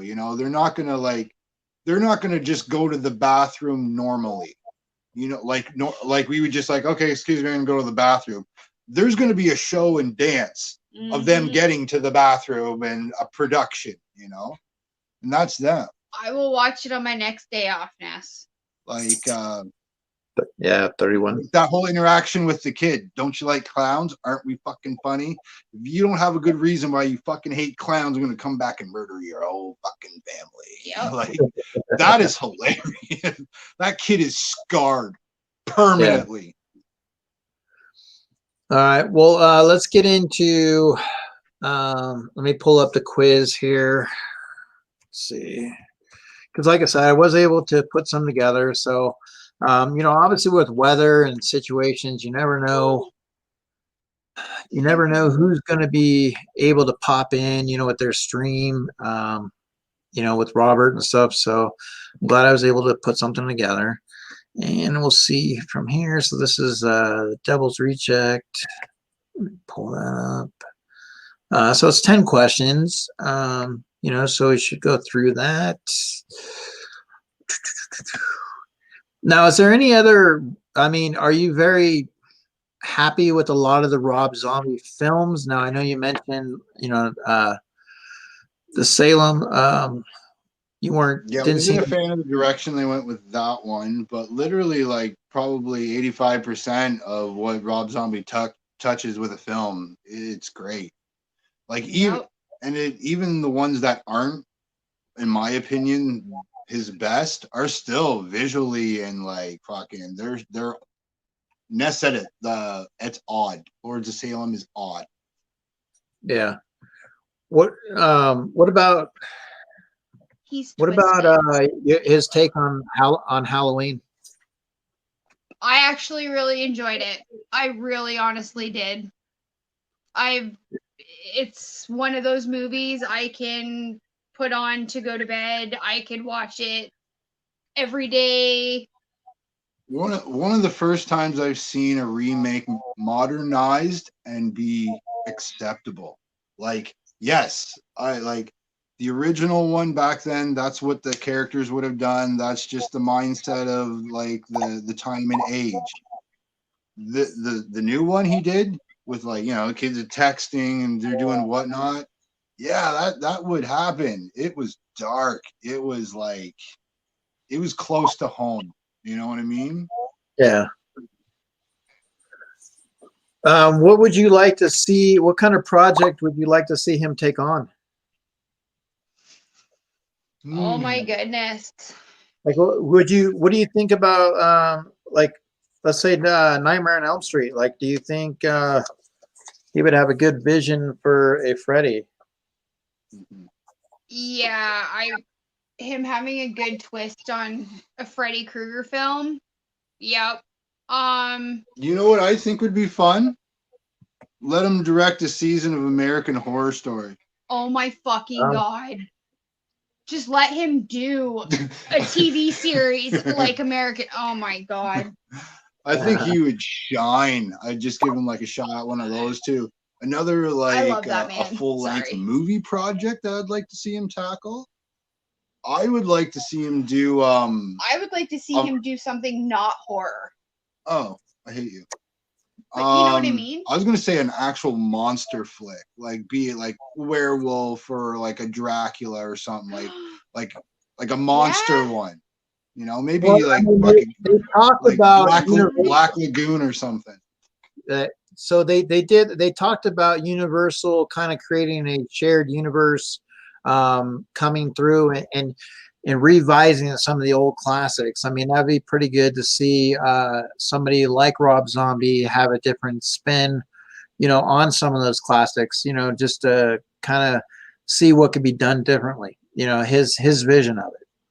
I would like to see him do Annabelle or Krampus. You know what? Yeah, those would be good. Krampus, I would like to see him take it. Amazing. I think he would rock Krampus because there is a story there. Like, there is a good story there. What they brought us, for some reason, she fucking loves it. It's the dumbest, and I mean it's the cheesiest Christmas horror movie, if that's what you want to call it. But oh my god, Krampus, the character himself, I love it. Yeah, I wouldn't. You know, I watch it almost nightly. You're getting shit for it huge, but I'd love to see the bar pushed in like an adult, an R-rated Addams Family. Oh, and have Rob Zombie do it? Well, yeah, that's kind of what that would be the amazing. whole thing we're going with, yeah, right? That's the theme of that. Just checking, making sure. Well, I mean, there's with his mind, you know, I mean, there's a lot that can be done. You know, obviously a lot that can be done with his mind. For Rob Zombie, and obviously, you know, a good musician, you know, as well. So, I mean, he's very talented. Very much so. I support all of his catalog. Let's see. All right, so let's see who's in here. Kind of go from there. So, Robosaurus, Tats, King Curry, Ness. All right. Yeah, probably Ness. I will go ahead and run it. Here we go.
Oh, do you? Fair enough.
All right, so this obviously, you know, I don't mind the music, but at the same time, you know, it's just wanted to get in here and see what was going on.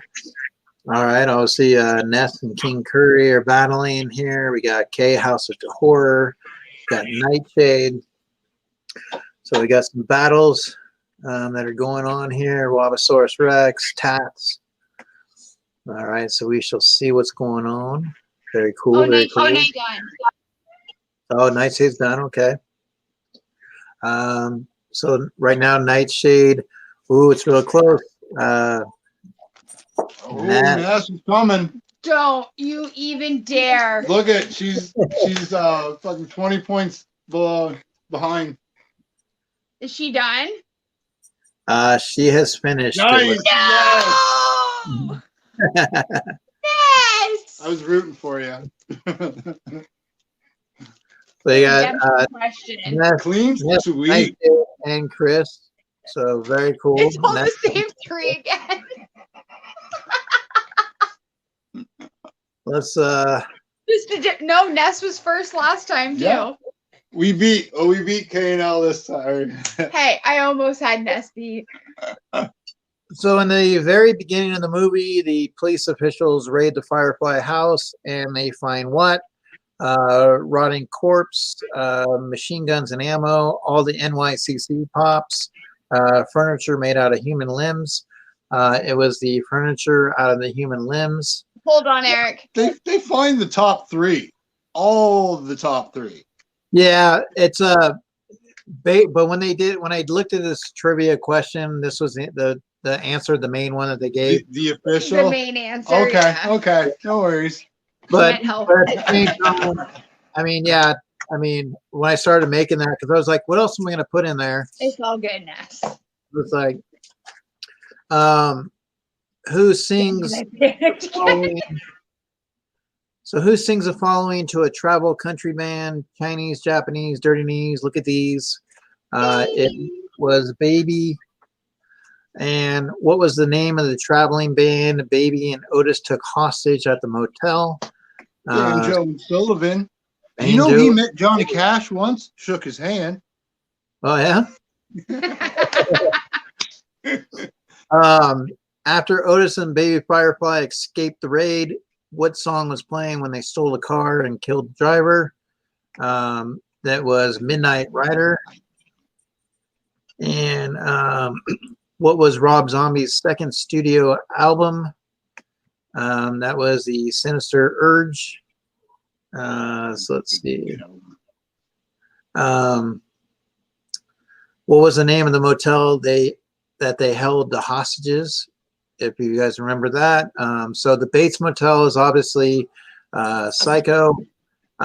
Motel Hello, that's obviously Motel Hell. The Overlook Hotel is from The Shining, so that leaves you the Easy Rest Inn. And what year did The Devil's Rejects come out? And so, and then there's the hotel right there. So, so what year? That's a cool question. I didn't actually know all the names of the like Motel Hello. I didn't know that was Motel Hell. Oh, okay. Oh, okay. Yeah, so that's cool. Yeah, I mean, it's obviously like that's one of the things I was like, okay, what are some hotels, motels I can mix in there, you know? And it's a cool little sign there with the Easy Rest Inn. So which actor is this? Esai Morales, Cheech Marin, Tom Tolles, or Danny Trejo? You all got it right. It's Danny Trejo. He was the bounty hunter. Which two wrestlers starred in The Devil's Rejects? Who was it again? This was a tricky one for me. Lori had to answer this one. I can't remember the names now. So it actually was Tyler Mane. And Diamond Dallas Page. Yeah, and Tyler Mane, I believe he was in Halloween, right? He was the one that played. Believe so. And then he also played against Wolverine with can't think right now. Sabretooth. There we go. Thank you. And then now Chris Jericho was going to be one, but Rob Zombie thought they didn't do it. He was too pretty. He said he was too pretty. He's a pardon me, and sorry whoever likes Jericho. He's a fucking egotistical asshole.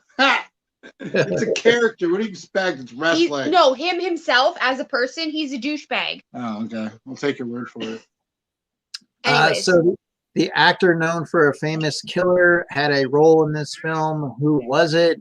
And I fucked that up so bad. Yeah, you did. Did you pick Kane Hood? Yeah, she totally did. Fucking did. How'd you know? Well, I guess because you knew it'd fuck you up. Yeah, it was either going to be if you go too fast, because remember in these right here, you don't necessarily have to be the first one done. But Kane Hodder was in there. And that's what's cool about when you see some of these actors like Robert Englund, Kane Hodder, other franchises. So, definitely enjoy that. So, once again, so with those quizzes, let's see here. Hey, how are you, Funko Asylum? How's it going? Arthur Curry. So Ness, you are on the board. Ness is awesome. She actually, she won a couple of things I just, sent off not too long ago. Chris has a few things coming out to him as well. So the good thing is, once again, Chris, I just wanted to see if you were going to win something today. So now it's easier to ship a bundle than it is to go like each week and ship. So I always tell like Chris and Ness, like, hey, I'll wait and see how it goes throughout the month, and then maybe at the end of the month, just send you like a big package. Sometimes it's a little bit easier from there. So Ness, you are going to be first choice, my dear. I'm going to let you pick. That's going to be with your stickers. You have, so these DVDs, so we have American Nightmares, who's actually with Danny Trejo in there. So Vivica Fox. You have The Return of the Living Dead. Get that damn screwdriver out of my head. Which I always thought was good. And then here, this is a Blu-ray and a DVD, but it's still pretty good. It's from the directors of The Descent. You have Dog Soldiers. So you have you are on the board, my dear. So what would you like? And then Ken and Lori, you guys be ready to go for your pick. Crispies. I never noticed that. I didn't see the Agatha Crispies behind you. That's fucking awesome. Oh yeah. That's awesome. Gotta have my Agatha Christie's. That's amazing. Hey, can you move that box out of the way? Oh goodness, she wants to see your shelf now. Oh, I just Billy. want. Oh, Yeah. I will. Is that the one you got from Sin? Yeah. Yeah, I was so thinking on snagging that, and then I looked. I think a couple days later, or a few days later, and then all of a sudden you're opening it on a video or a live, and I'm like, Oh. I couldn't pass it up. I mean, it was the pop that I wanted. Like, ever since I started collecting, like, I mean, I knew that was a pop that I wanted. And even though, like, it's not like insane amount of money, it's still a personal grail. And, you know, I know for me, like a lot of my horror pops, I'm going to collect. Yeah. See, like, I mean, that's a great pop to have and to be able to say, hey, I own that. But it's definitely also with the movie coming out, the Scream 5. They just had Neve Campbell. She was on a talk show. She was talking about, you know, the show and how everything was going and just getting excited about that. So definitely looking forward to that. I expect, you know, maybe that pop to go up. But at the same time, who knows, maybe you'll get another, you know, Scream type pop. They're saying there's a possibility you could have a different type of mask. That's what the voice actor was saying. So I don't know. But how. Then that's not Ghostface. Well, and I don't know how it's all going to transition, but I mean, you know, I mean, I know that's what they were kind of talking about. But then again, look what they did with the OG Pennywise and the new Pennywise. It's a completely different look. Yeah. Now, Chris, I wasn't necessarily hiding it. I had it up there, but I wanted to make sure for tonight that I was able to display my Agatha Christie's. So, but I definitely, you know, enjoy having that. Just like I enjoy the Friday the 13th pops that I have. Like that's from House of Thousand Corpses, right? That's what Tiny's eating. Yes. Yes. Yeah. Okay, that's what I thought. I'm just like, oh, where do I know this from? That's Okay, so what was the first one? So Ness, it is American Nightmares. Okay. Give you a little synopsis here. Mr. Malevolent, Danny Trejo, hacks 2 millennial computers and forces them to watch videos that reveal the horrific consequences of various immoral crimes in this chilling horror anthology. From the creators of the Tales from the Hood and Tales from the Hood 2, an all-star supporting cast, Vivica Fox, James Duvall, Chris Kattan from Night at the Roxbury, Jay Moore. So like I said, it seems like it probably is right up, you know, your alley, things that you will probably enjoy from this. So you have that, you know, like I said, and then Dog Soldiers, and then of course Return of the Living Dead, which I always thought was funny, you know, when get that damn screwdriver out of my head. So she wants the Dog Soldiers. All right, Dog Soldiers it is for Ness. All right. So Ken and Lori. I'll take the first one. All right. All right. So Chris, so you're gonna get Return of the Living Dead if you would like that.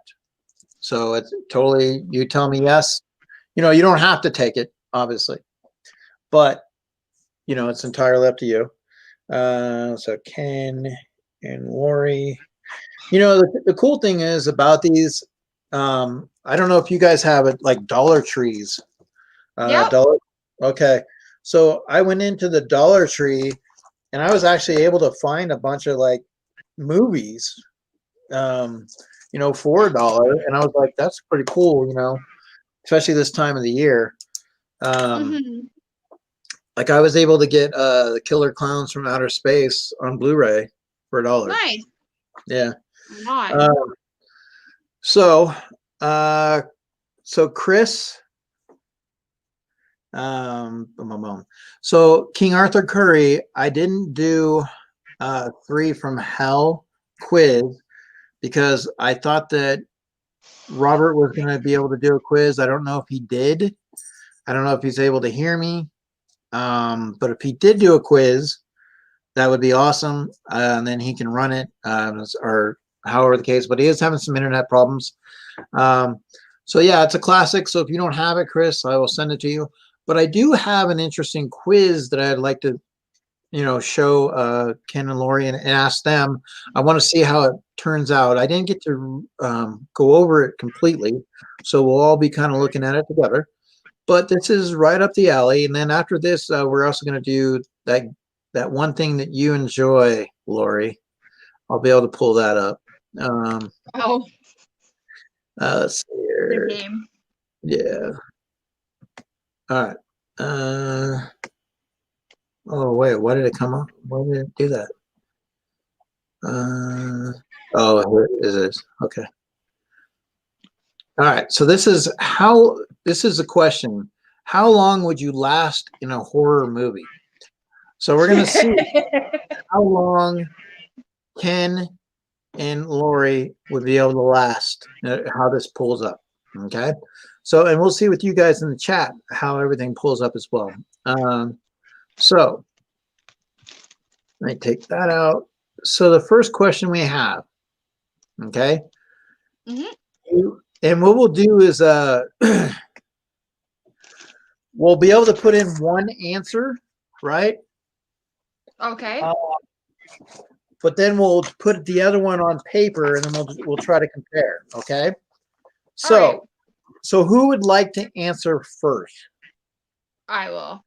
All right, so we'll put Ken's on paper. So you enter your significant other's house, but it's dark and no one is home. What do you do? Do you loudly announce that I'm about to take a shower, leave immediately, grab a knife from the kitchen, or whisper hello over and over? What, are you coming to break up with me? So grab a knife from the kitchen. Grab a knife from the kitchen, sure. No, I'm fucking with you. You can pick what you want. I don't know. You would whisper hello over and over and over again. Yeah, true statement. I would. Okay. So Ken, what would you pick then? I'd leave immediately. All right, so Ken leaves immediately. Okay. Well, I no one's home. Fuck would I need to stay there for? Let's go to the next one. Okay. So which of the following best describes you? Athlete, nerd, geek, guy, girl next door.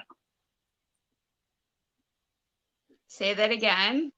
So there's 3 options that are going to describe you.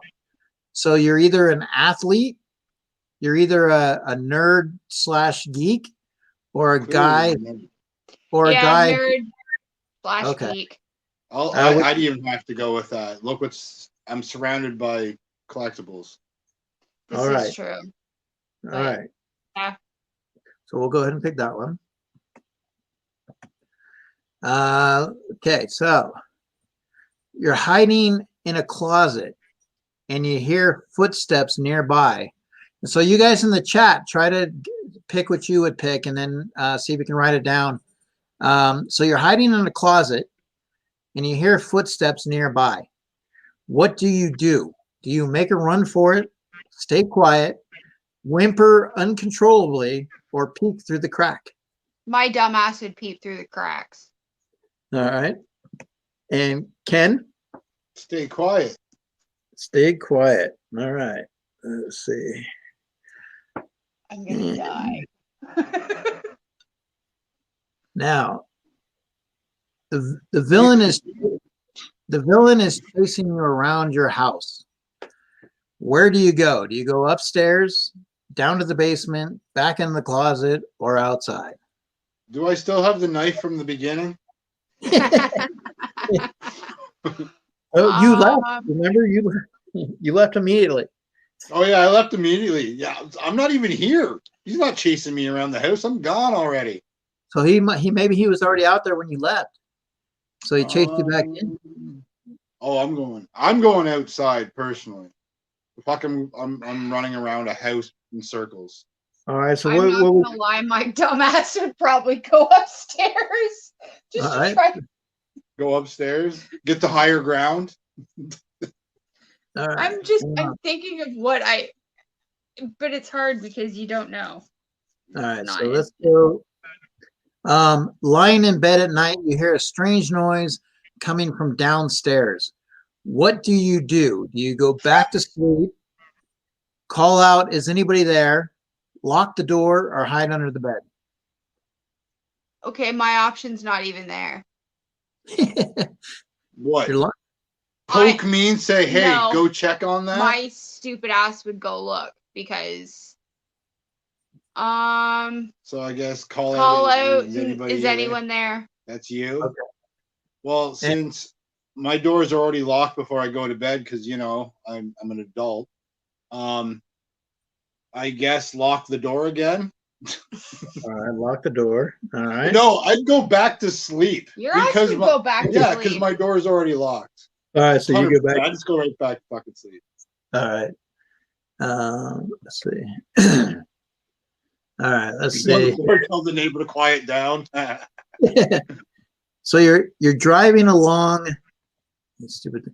You're driving along a country road at night with friends when the car engine dies. So what do you do next? Do you stay in the car while everyone looks for a gas station? Everyone sleeps in the car till morning. You wander off into the woods looking for cell service. Take turns, keep watching at night. I don't know. I got a new phone. I always got First 4 bars. one. You're gonna stay in the car while everyone goes to look for a gas Yep. station? All right. And Ken? Well, it'll probably be take turns keeping watch, but we'll be honest, we'll all be passed out by morning, so probably everyone sleeps in the car till morning. Okay, so everyone sleeps. All right. All right. And I apologize, chat. I'm looking at this. So I'm not walking. Stay in the car, right, Ness? You brought the car for a reason. Exactly. It We're not broke down. walking to the destination. Fuck it. okay, so your ideal getaway. So there's 10 questions on here. We're on question 7. Your ideal getaway is somewhere tropical, a road trip through the countryside, a secluded resort in the mountains, my house where it's safe. Shit. That's my house. I don't care. A secluded resort in the mountains. I don't want to go anywhere. Okay. Ever. This is So- true. Secluded resort. All right. He's a hermit. Yeah, I don't like I the make him outside go world. places. I know my son's like that too. He's like, do we really have to go somewhere? Like, they just want to be at Right. home. It's like, God, you know. This is fun. All right, so the killer's pounding on your front door. What do you do? What do you do? Do you try to hold it shut, scream for help, lock the deadbolt and run out the back, move all your furniture in front of the door? My dumbass would probably scream for help. What? Yeah, These are the dumbest things to do. I know. I did. That's. Pay your phone bill and pick up the fucking phone. Like, Okay. Straight up. Sorry, I lie. I would pick 2 of them because I would try to hold it shut lock and the scream for help. deadbolt and run out the back door. But he's already pounding But on he's the door he's trying already to get outside. What? Move all the furniture in front of the door, which I'm assuming you locked it. So you're gonna say move all your furniture? Yeah, that's the most smartest thing in all of that nonsense. And let's just hope they don't have any windows that they can't just bust through and come in, right? I got furniture for them too. I'll I'll build a wall of pops. All right, so here we go, number 9. in. You think your house might be haunted. So what do you do? Do you call a priest, hold a seance, move immediately, or try to record the paranormal activity? Oh, Try to record the it. paranormal Yeah, I fucking know activity. you would. Move immediately. What the hell would I buy property with on a burial ground or some shit. Okay, Research so your investments. I all record right. it instantly. So let's see here. Let's go. All right. Fine. So you knocked out the killer. Okay, you managed to knock the killer out. What do you do next? Do you finish the killer Become off, the killer. Oh. run away again, get close to see if the killer is still breathing, or take a picture with your phone for evidence for cops? Finish the killer off. Okay. I would do all 4 of them. Finish the killer off. Take a picture of the phone for evidence. Like, look at this bitch I just killed. Get close to the You'd have to get killer. close. Yeah, I get first. close to make sure I killed him. Then I'd take my picture, and And then then you'd run I'd away. run away because I don't really want to be there after I just killed somebody. So after you, but you would finish the killer off first, though, right? That would be your- 100%. Yeah, All right. 100%. All right. I think that's the smartest thing I It's the said. first thing I said. I was like, I'd become the killer. True. So now I'm gonna see what Teabag happens. him. Funko Asylum for the win. You get 2 points. 100%. I give him 10. You get double the points for that answer. All right, so here we go. Let's see what we got. It's boy. calculating the I'm results. dead. Double So tap. dead. 100%. I'm so dead. Rule 3. It's either rule 2 or 3. It's Well, like I said, I discovered this today, so I was like, oh, I'm just gonna throw it in there. I mean, I've never done it before. I figured I'd try it and see what happens. But hopefully, right now, it's like computing. They're probably like sitting there saying, "Oh my God, they picked this one." It's calculating the result. God. Hopefully, I don't know why it seems like it shouldn't be taking that long, but it is. We'll see if it comes. I'll see if it comes back on or not. Well, I already know I'm dead. Yeah. I died. I didn't survive. No. Oh, I totally survived. Watch, I'm the one that survives and he's the one that dies. I'm the one that you find out King Arthur, I'm dead immediately. Yeah, so is All my right. stupid ass, so don't worry about it. So here's the you find result. out that I'm Get the result. I'm the real killer. Two movies later. They make you do this. You have to do a survey to see your result. It's one of those things. Okay. Let's see. Let's go. All right. Amazing. They make you do this stuff. Yeah, they're stupid. No, they're just Um, gathering information. boom, boom, and Set. all right. So, do you feel the packaging needs to show a photo? No. All right. This is why you get killed, because you have to do surveys like this. The killer just sneaks up on you. There you go. Wow. Oh my God. What's your opinion? Don't give a shit.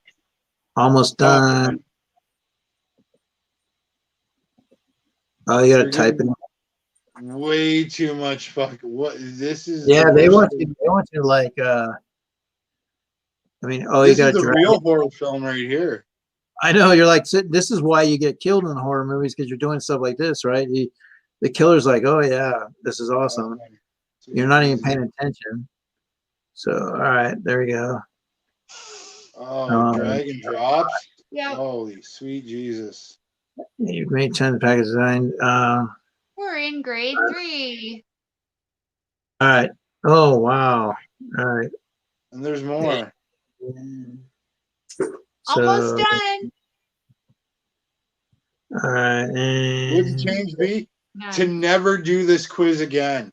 yeah, we now found out about it. So now, yeah, if you ever see this pop up, guys, Cannabis consumer. can't do it. Oh, holy. Oh my gosh. All right. Find good deals. So all that to find out that you would last 26 minutes in a horror movie. Oh, shit. I told you I'd die. I'm dead. First half hour. First half hour, you didn't even make the half hour. 26 minutes. Oh, this is true. Obviously, it took you 26 minutes to fill out the quiz of the fucking guy standing behind you. You knew me there in that 26 minutes. You knew there was a killer on the loose. Shit out of me in that 26 minutes. So it says you knew, Lori. It says you knew there was a killer on the loose, and you were determined to help your best friend get to the bottom of it. The only problem is you didn't see the killer's shadow through the shower curtain until it was too late.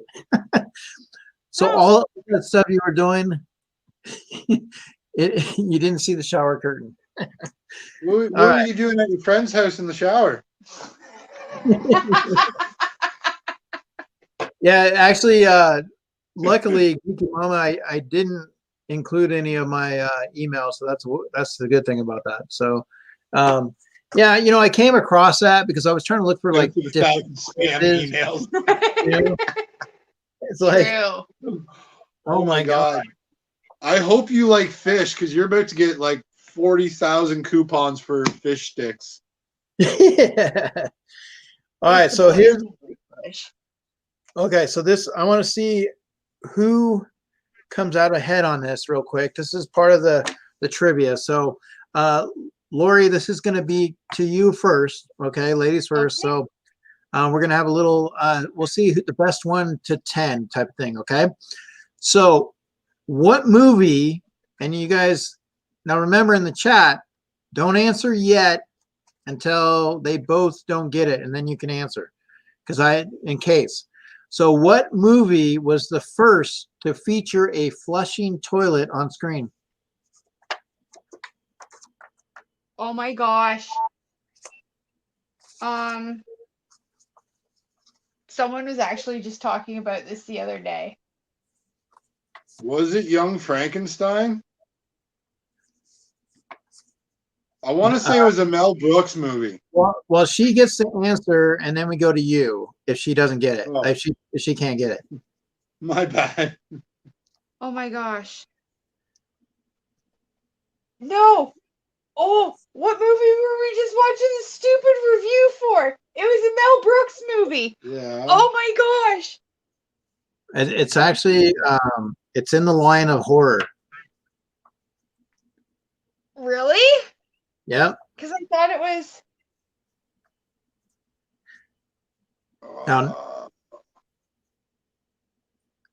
Oh my god. So you passed? I don't know. Okay, let's see if Ness thinks she knows. So let's see if Ness knows. Go ahead, Ness. I'll give you your little delay. Choose D, Lori.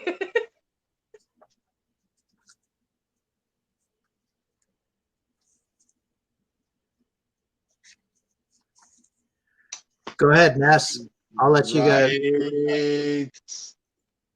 What was the thing we just watched about Psycho? I don't know. It's some mess. I don't know. There's something. I thought it was something. Yes, else. it was Psycho. So it was Psycho. So very cool, Ness. Way to get that. Yeah, chat. So if they are stumped on it, we'll go to the chat. Okay, so this will go to you now, Ken, first. Okay. What 2 words are written in large friendly letters on the cover of The Hitchhiker's Guide to the Galaxy?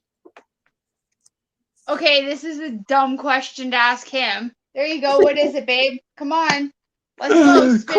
Quit it. You're making me forget. It's, oh my god. I'm not looking at anything. I know this. On big, bold, friendly letters. Oh my god.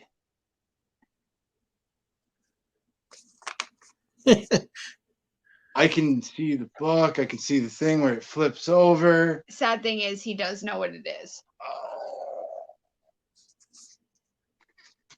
I hate life right because now. This is a movie he can recite word for word. I'm not joking. I drove her nuts with it. That and Idiocracy. Do you know what it would be, Lori? Not a fucking clue because I can't stand that movie or Idiocracy. I'm not. Yeah, no. It's 2 words. It's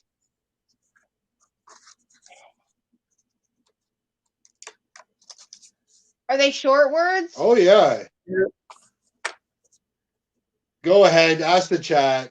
Anybody in It's the one of those things that if we like skip the conversation to something else, I'd just be like, boom, it's that. yeah? Anybody in the chat know? Good Lord. Don't panic. Fuck. Don't panic. Right. That's right. I told you. As soon as I just go off topic to something else, it just boom, it would just instantly come to me. Well, Don't because panic. sometimes it catches you like that, like it, but you're just like you have to shoot. So Azkaban prison, okay, the one-time home of Harry Potter's friend Sirius Black, is guarded by one time, which is guarded by which creatures?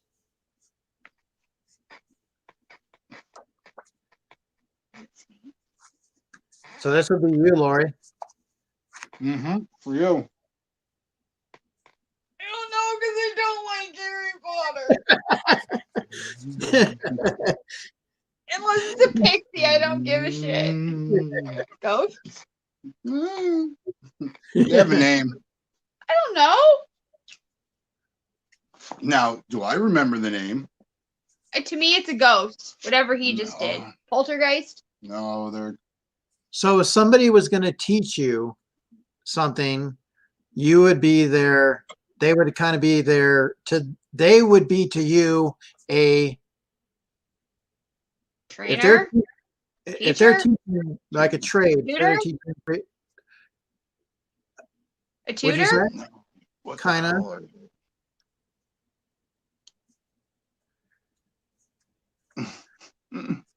I don't know what other word you're looking for. Well, Again, I hate Harry Potter. anybody in the A chat? mentor? Oh no, Mentor. a there you go. mentor. Mentor. God, That's Dementor. right. The Dementor. All right, so Ken, I'm here. I'm listening.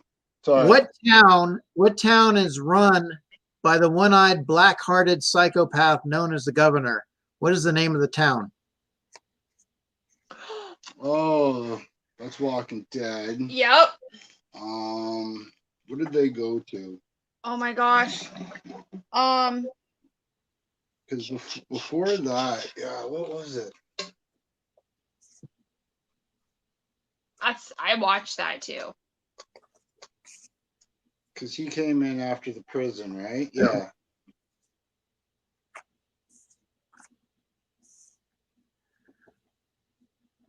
Oh. I'm not going to remember that one.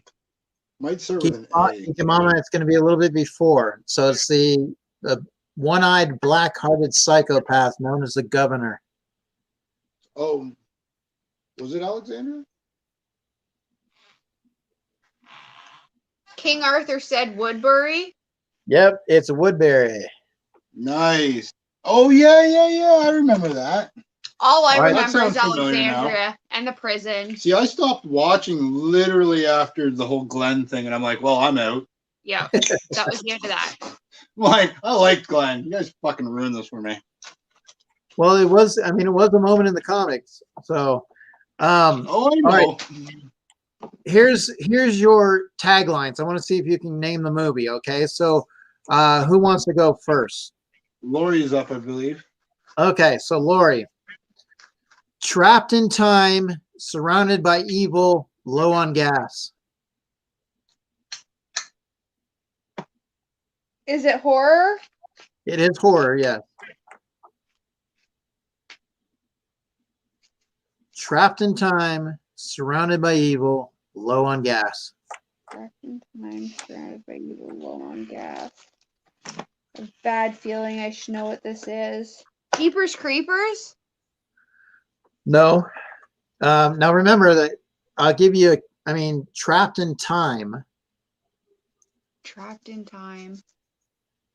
surrounded by evil, low on gas. The Shining? No. Do you know it, Ken?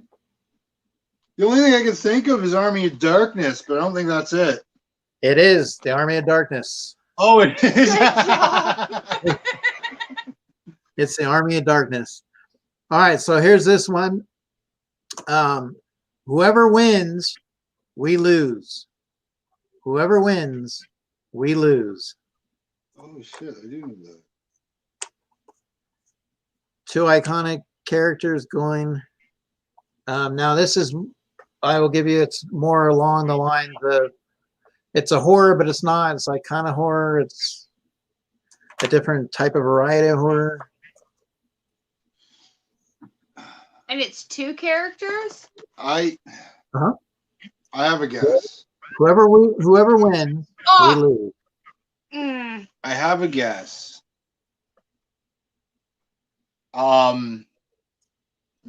Meg? No, it's actually Aliens versus Predator. Nice. Yeah, see, I knew it was like two monsters going at each other, and I remember Meg was like the one shark goes at the other one, so I just figured. I haven't seen that yet. This one I have. Let's see. I'm so I mean, I bad don't at know, this I don't know how you are, you know, on some of your older movies and stuff like that, but like some of them might be a little bit easier. Like, for example, here's one, Ding Dong, You're Dead. Ding Dong, You're Dead. Oh my Isn't it? god. It's an interesting film.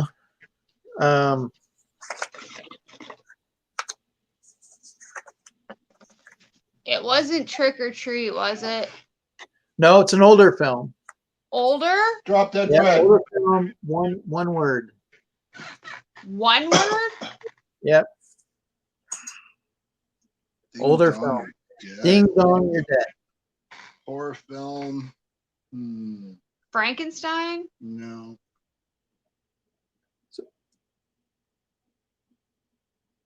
No idea. House? Is it? Yeah, House. Nice, It is. K-Nell. All right. Good That's job. such a good movie. It is. So now here's what we have, and I put this together in relation to the House of a Thousand Corpse and, you know, some of these Rob Zombie and stuff like that. So what I want you to figure out, this right here is the 1 degree of Sid Haig. Okay, so I'm going to list up to 4 actors, and you're going to guess which movie they have in common. So this is a movie that they all have played in with Sid Haig. Okay, so it's the 1 degree of Sid Haig. So we have Bruce Davison, Sharon Moon Zombie, Dee Wallace, and Meg Foster. Fuck. I can only see him in one other movie, and I can't remember the hell the name of the title of it was. I've only really seen Sid Haig in the House of a Thousand Corpses run. So my guess would be Devil's Rejects.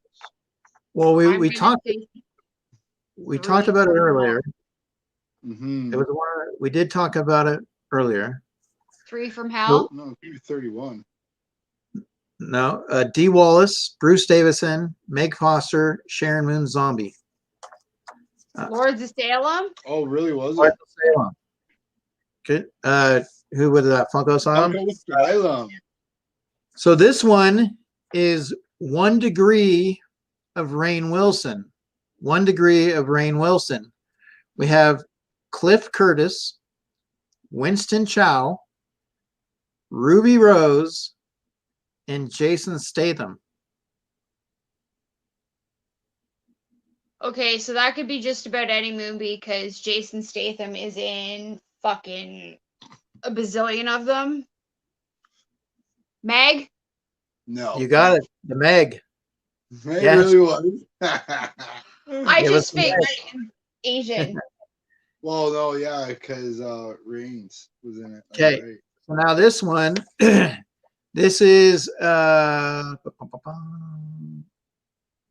okay. Hold on.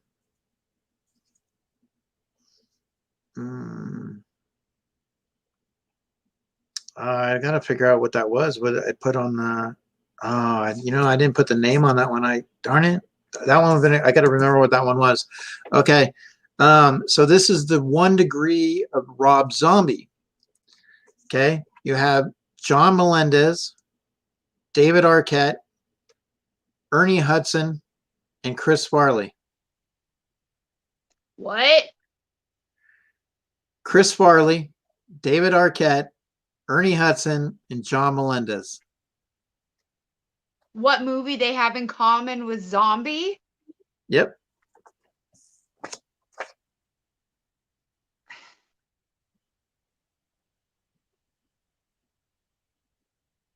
I'm confused. Oh, that's right. Really? Funko Asylum, Airheads. Wow. He played in that as a one of the artists. Oh my god. That's hilarious. Because like specifically all of them. Well, I'm just trying to like, think. I'm like, Arquette and Farley. What the hell have I seen those two in the middle? And other And then than you throw in Yeah. Ernie Hudson. You Black throw in Sheep Ernie Hudson and- in there. So, that's crazy. so that's that's one of the things that I call it the 1 Degree. So basically, you take the character and you see what other actors that they all kind of meshed in, and you see if you can name the film. Now this one I put down, and I don't know, maybe you guys might know it. I'll just give you. So it had Elizabeth Banks, and this is still 1 Degree Rob Zombie. It had Elizabeth Banks, Nathan Fillion, Michael Rooker, who is obviously in The Walking Dead, and Lloyd Kaufman. So, and actually, I'll give you the Rob Zombie was actually the voice of Dr. Carl or Dr. Carl.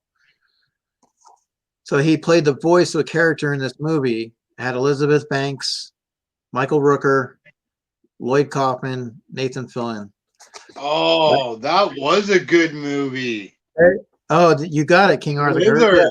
Slither. Yeah, that movie was fucking dope. Yeah, for some reason I didn't write the name of that down. But yeah, so that's one of the things that I would kind of use, with my trivia, the 1 Degrees and stuff. So I'll be quiet this time, but it starts with S.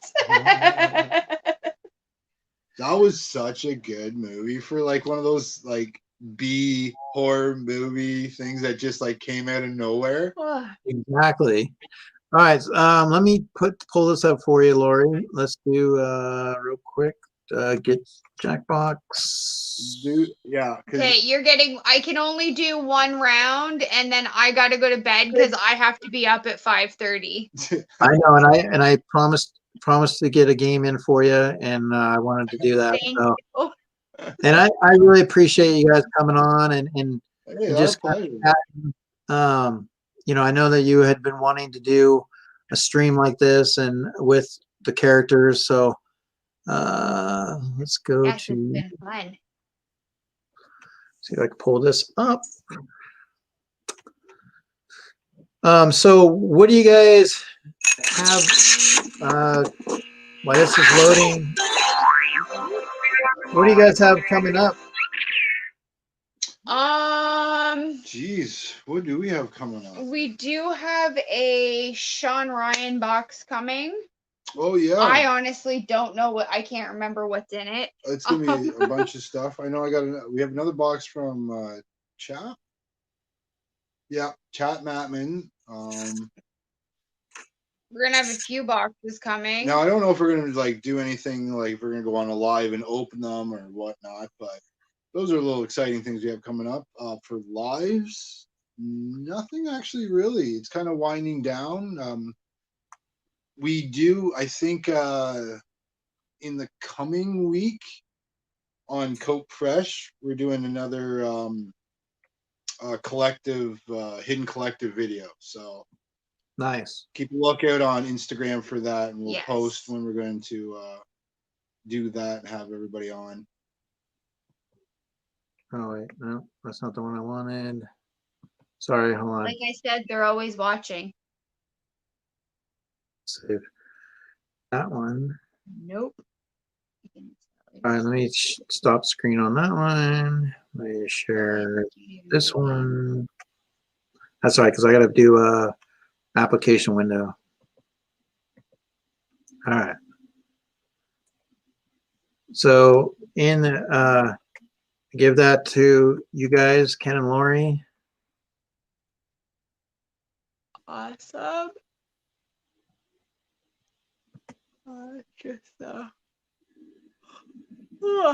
Pardon me. All right. So guys, you go to Jackbox TV. Young. You do a second device. Code is FRST. Funko Asylum just said, future spoiler alert, he's plausibly working on a mystery box run. Oh, well, that'd be fun. So then it's not a mystery. Ooh, facts.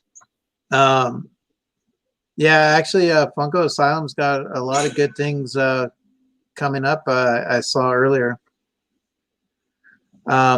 based off of his Instagram. So, the good thing is, like I said, we talked a little bit tonight, about Rob Zombie, some of the things we'd like to have seen him do, maybe down the road. Obviously, that was one of your favorite movies, if not the favorite movie, for House of a Thousand Corpse. Just kind of, yeah, and just it's kind of always good to see how some of these actors and directors and stuff tie into other movies, and just everybody kind of hanging out and having some fun. So, like I said, Ken and Lori, you guys are always welcome here, on the stream. Anytime you guys want to pop in, you're always more than welcome. Mm-hmm. And, like I said, I do appreciate it, especially since,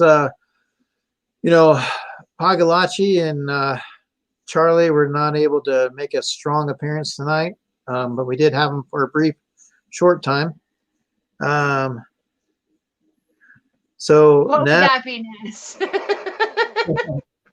she's going to say, show up at her house. I got nothing, so I can't play. Oh, so King Arthur Curry, you don't have a. Oh, you can play on. So what you can also do is whatever you're on right now, you can open up another tab and do Jackbox TV, Like him to see him and then do. cycle through. What things you'd like to see Rob Zombie do? And I just said, what would that be, Ness? Funko Asylum. Oh God. So yeah, that's what I always enjoy. How we all hang out. Sometimes you wish that this could be something you could do in person, but definitely appreciate everybody showing up. And if you're watching on the rewind, thank you again. I appreciate you for spending the time and just checking things out. And if you're new here for the first time, feel free. We do this on Friday nights, 9:00 Eastern. We have different themes. You never know who's going to show up. You never know what we're going to cover. But it's usually a lot of fun. We try to play some games. Sometimes we give some things away. And so, yeah, if you have not had an opportunity to subscribe, definitely do that. Right now we're on the road to 900. So we appreciate everybody being a part of the family. And make sure to hit that like and share button. So, all right, let's see what we got here. So let me cycle and double check. I don't know how many people you actually get in. So we got Joker, Chris, me, Nightshade. So what about Ness? Don't you do this game? Come on, Ness. So phone should minimize the YouTube video while you play on the browser. Oh, that drives me nuts. Cause I'll have a video playing or something, and then my Instagram chat will go off, and then you click on that and everything stops playing. You're just like, fuck's sakes. All right. So we got King Arthur is now in, so you got Nightshade. All I right, think so Ness is I joining. just want to see if, come on, Ness. Stop that. New York Comic Con next week. Oh Lord, Oh joy. can't get We'll see who, enough we'll of see it. who wins I'm- this one. Over cons and pops and not over pops, let's be honest. With the Certain amount lines that I'm has fucking dropped. over. Dragon Ball, No, I would be okay if they don't drop another one for a year. I feel bad for people who are collecting ad icons right now. That too. Yeah, add icons. Oh Who man, wants to spam ad icon? Honestly. You know, I mean, that's why right now I'm just kind of focusing on the horror. You know, I want to get that taken care of, and then everything else I get, like if I like it, like I picked up the prototype Boba Fett from Stop Pop and Roll. you got You know, a like proto? Yeah, he had That's one. cool. Let's see, where is I've kind of always wanted a proto though, but I don't know what I'd want one of. Maybe like a Freddy Funko proto would be cool, just to have like a generic. Nope. No? Oh goodness. You'd want a Jack. No. Really? I want an Oogie Boogie. An Oogie Boogie proto, that'd be cool. Spalding proto? Oh my god. I want this Can you proto. imagine how much that'd go for? I'd sell my legs. Oh lord. Take Drop my And then, legs. So the other thing is, Chris, too. I want to let you know, Chris, your package came, so I was able to get your package. I also got this one here too. I was able to pick up. Oh, nice. Have you seen the glow on it yet? No, I haven't done that. But That's my favorite. My new favorite thing to do is any new pop I get, I just hit it with a black light and just see Yep. what happens. nice. Oh, If it's Alright. amazing. You should see my bedroom at night. yeah, it fucking. It looks like a nighttime sky. Oh, you're up. All right, we're gonna run it now. Here we go.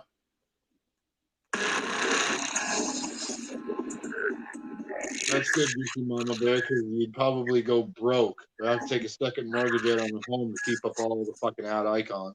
Mm-hmm.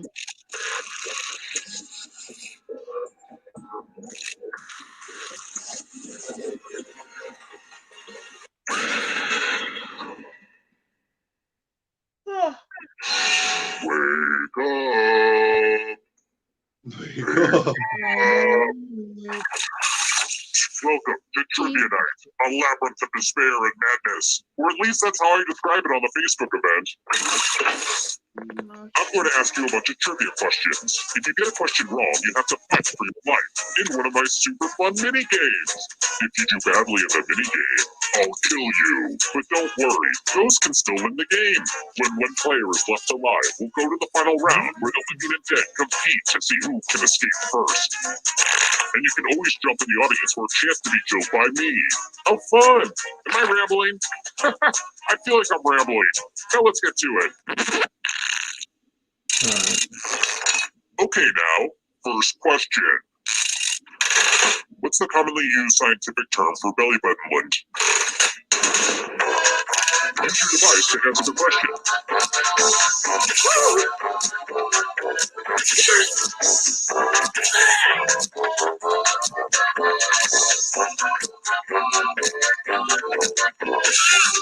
Time's running out.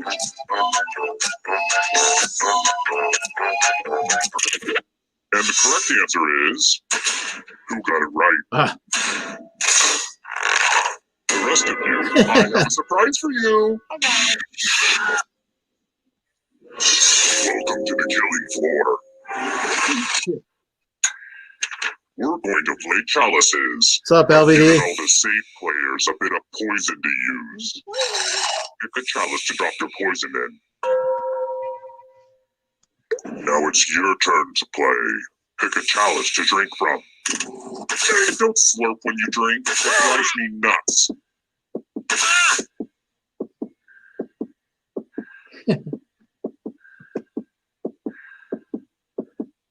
Drink. Hope it tasted good. Now let's see what everyone drank. Damn it.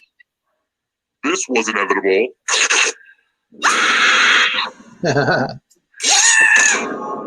So There's I only just killed you one and you're one. totally a ghost now. But don't go into the light just yet. Ghosts can still win. It's about to get incorporeal up in here.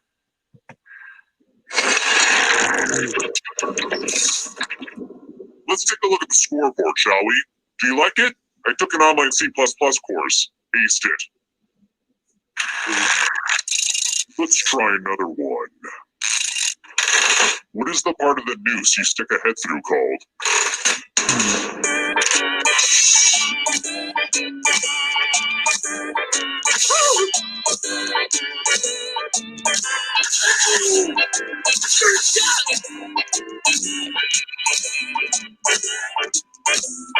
Time's running out.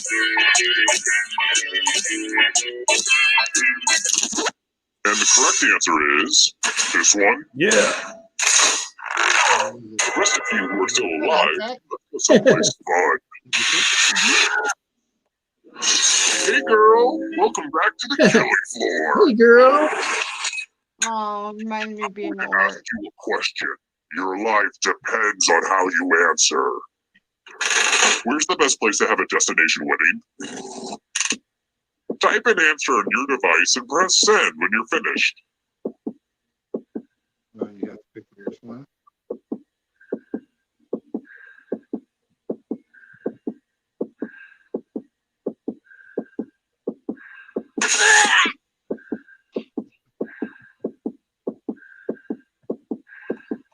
You write slower than... Now everyone gets to vote. I want you to pick the answer that you hate the most. Whoever wrote the answer with the most votes dies. Pick the answer that makes you go, oh, hell no. Basement. Fucking getting married. The votes are in. A tie means everyone lives. Yeah, right.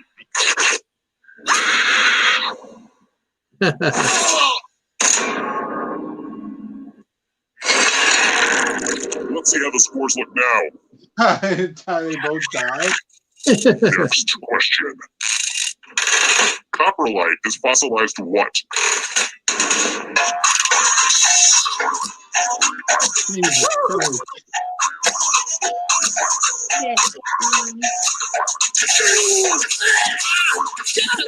Who said this? I did say it, just not in there. I said it out loud. No. I said shit out loud. Memory. Memorize the pattern. Blue, green. Okay, you've had enough time. From left to right, what was the order of the colors? And winning is its own reward, but also, if you get last place, you die, so good luck! I know, I hit the last one wrong. I'm so fucking stupid. I'm tired. Leave me alone. Burned into your brain? How much of it did you remember? It looks like you forgot what was at stake.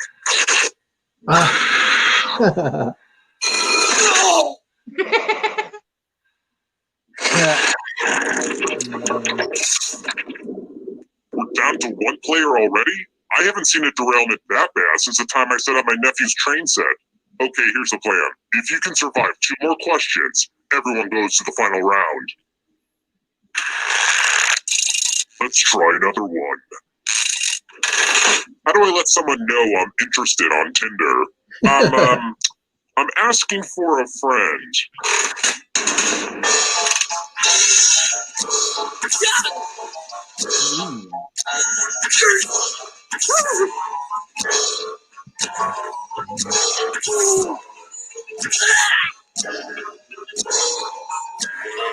Time's running out.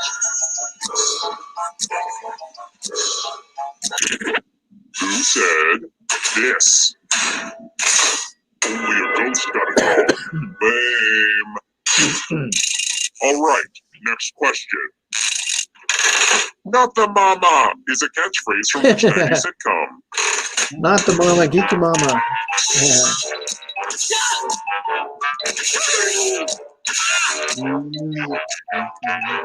Not the mama. Who picked this one? Very good. Used to watch the series. Congrats on making it here alive. Now let's see if you can escape with your body. I'm going to give you a category. 12 apostles of Jesus. Tap on each answer that fits, then press submit. Let's see the right answers. You move forward one space for every correct answer. You're getting real close to the exit. Oh, did I mention that all the other ghosts get to play too? If a ghost catches up to you, then they will steal your body. Then they can escape and win the game. Here's everyone's next question. And ghosts get a third choice to help them catch up to you. Oh, God.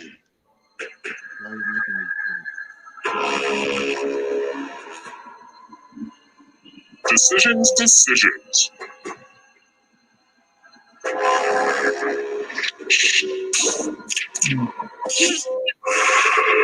We're gonna catch you. So we'll pursue genus edition categories.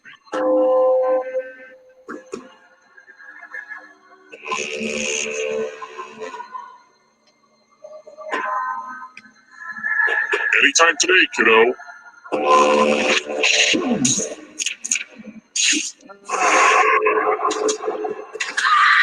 Layer of the Darkness. Character classes in Dungeons and Dragons.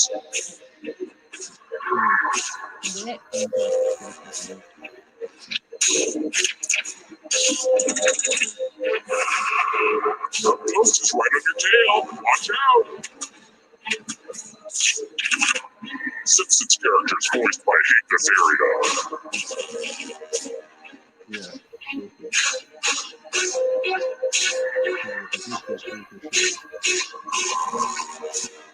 Time is almost up.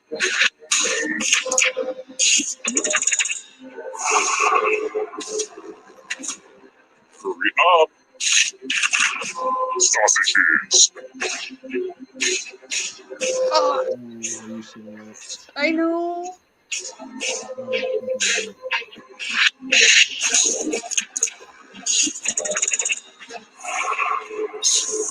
Shit. Now escape before the others catch you. Stole my body. Snake cuts.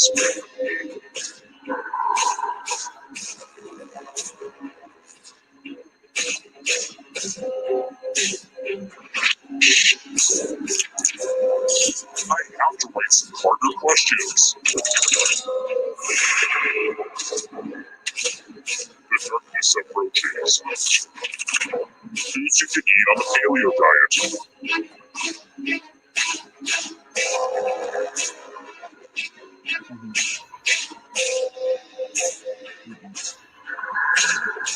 Decisions.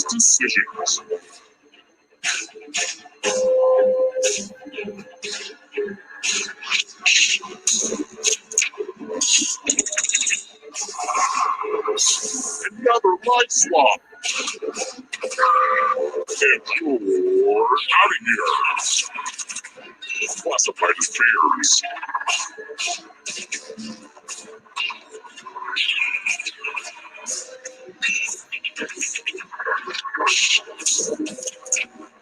I'm going to have to punish my writers. Someone won! Godzilla opponents.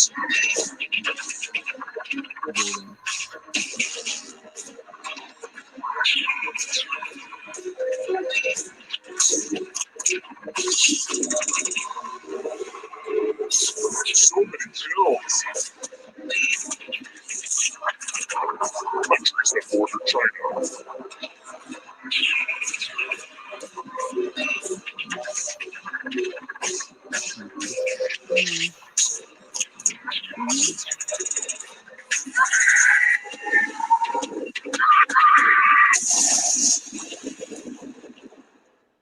That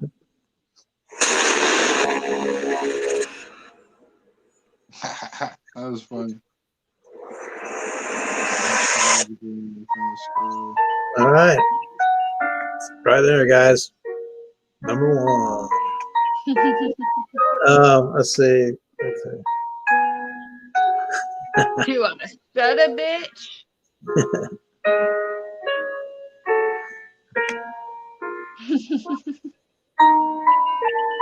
So, ladies and gentlemen, boys and girls, children of all ages, we appreciate you guys obviously being here. Definitely appreciate it. We had our famous three, the family responsible for the brutal crimes, the Devil's Rejects. They were in the audience. So let me see if I can get rid of this real quick. I don't know. This stupid thing sometimes. Oh, exit, yes. All right.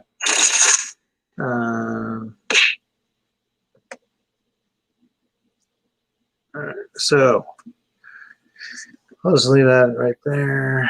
See if I can remove it. Put it in the back. There we go. All right. So, guys, I really appreciate you guys being here. I know you put in a massive amount of hours working. Wait, hold on. Quit.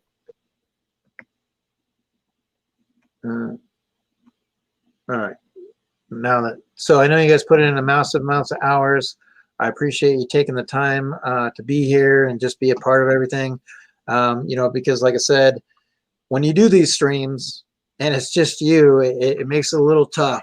You know, especially with so much that's going on that you want to put towards the show.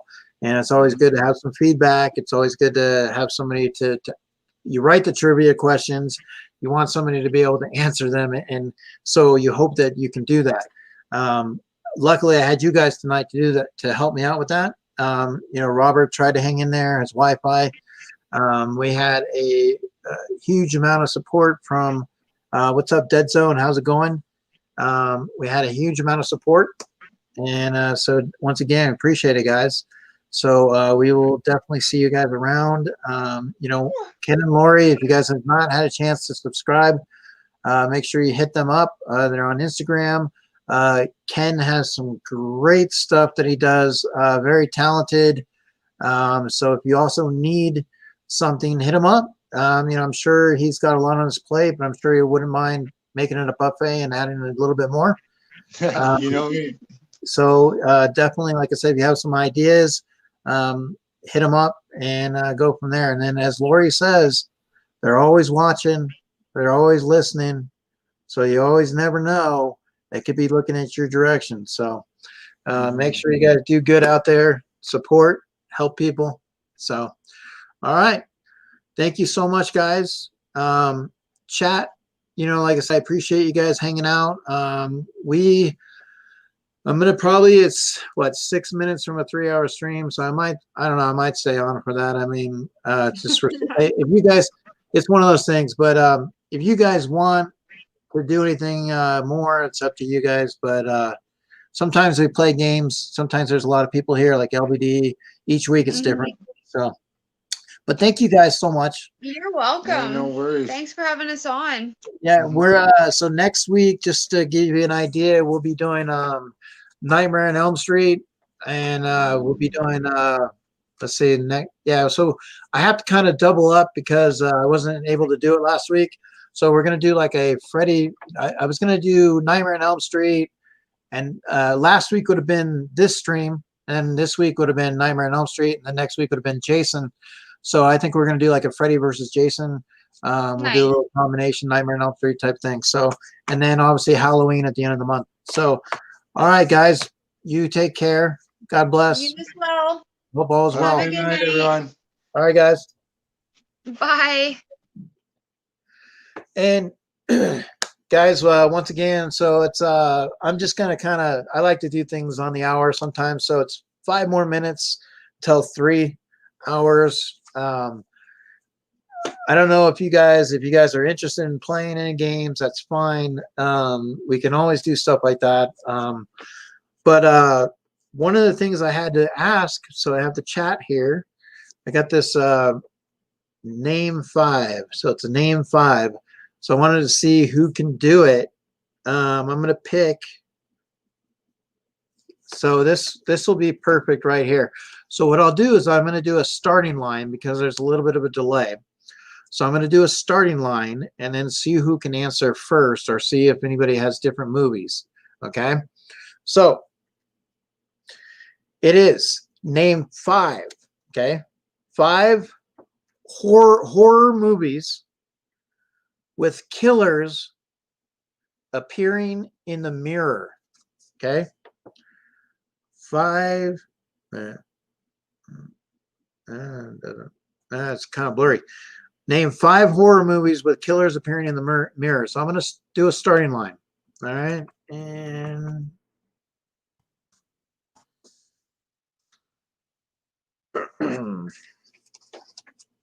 so that's your starting line.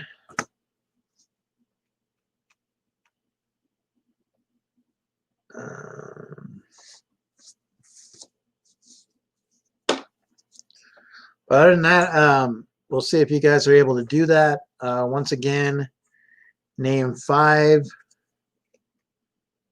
Where is it? Where did I go?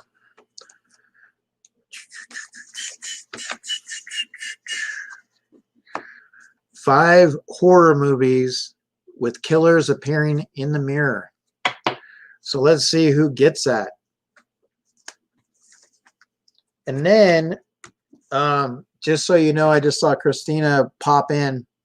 I wanted to let you know, I just signed up for Quiplash 3. So I actually have that. I have Quiplash 3. So we can always test it out and see how it goes. Oh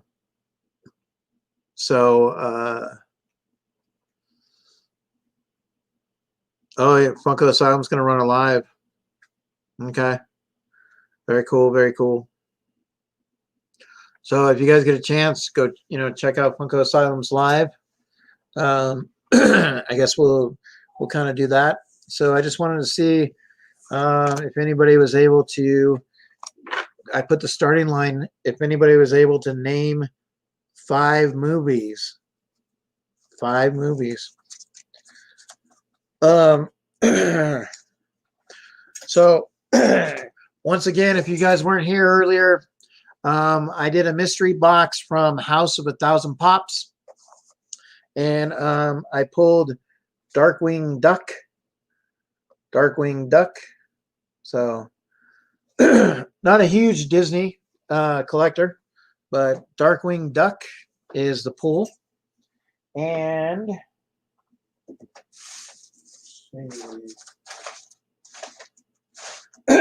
yeah, it's pretty much, I mean, most of my other stuff I haven't really opened up.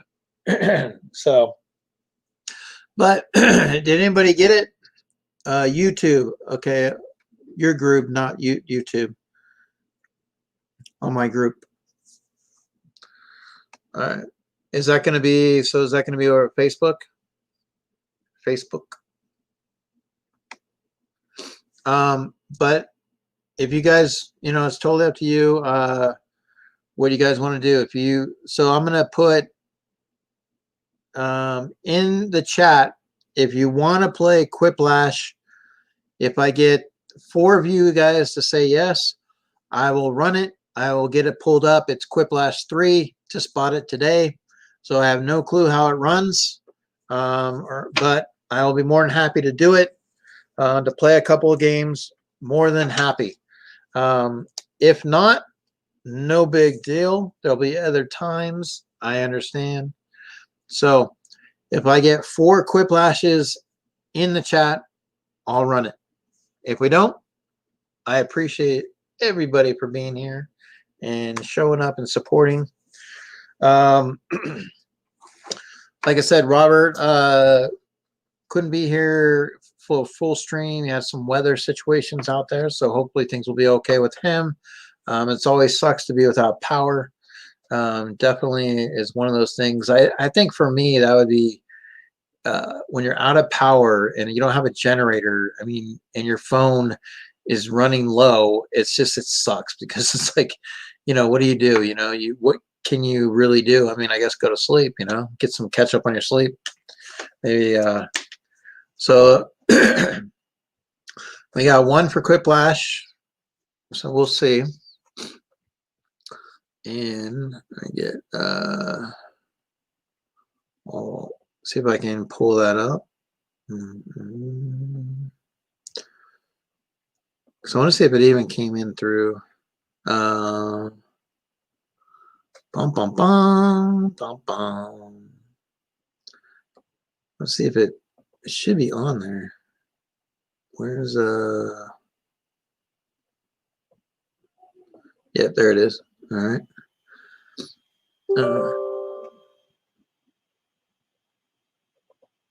Okay, so just letting that app go through and see if it'll come in or not.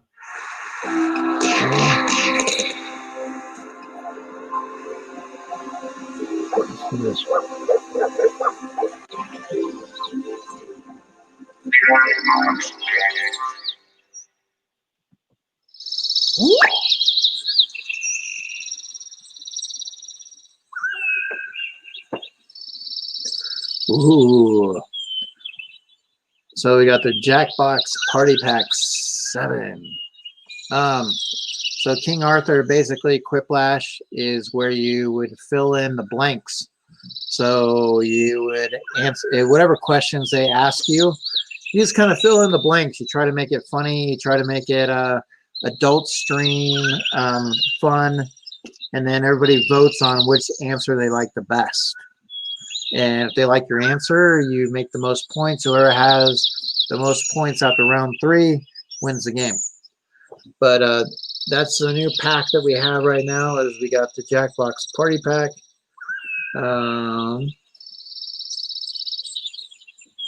So there's a game called Blather Round, Talking Points, Champed Up. Champed Up is kind of like a t-shirt game, I think. And then Devil in the Details, and of course Quiplash 3. So it's that curiosity, and let's see what it does.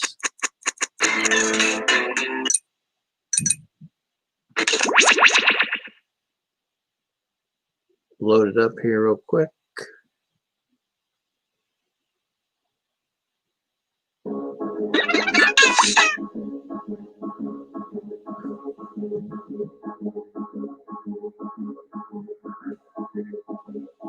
Yeah, I mean, it's you just kind of have fun with it, but that's basically what it would, you know, it's Quiplash 3.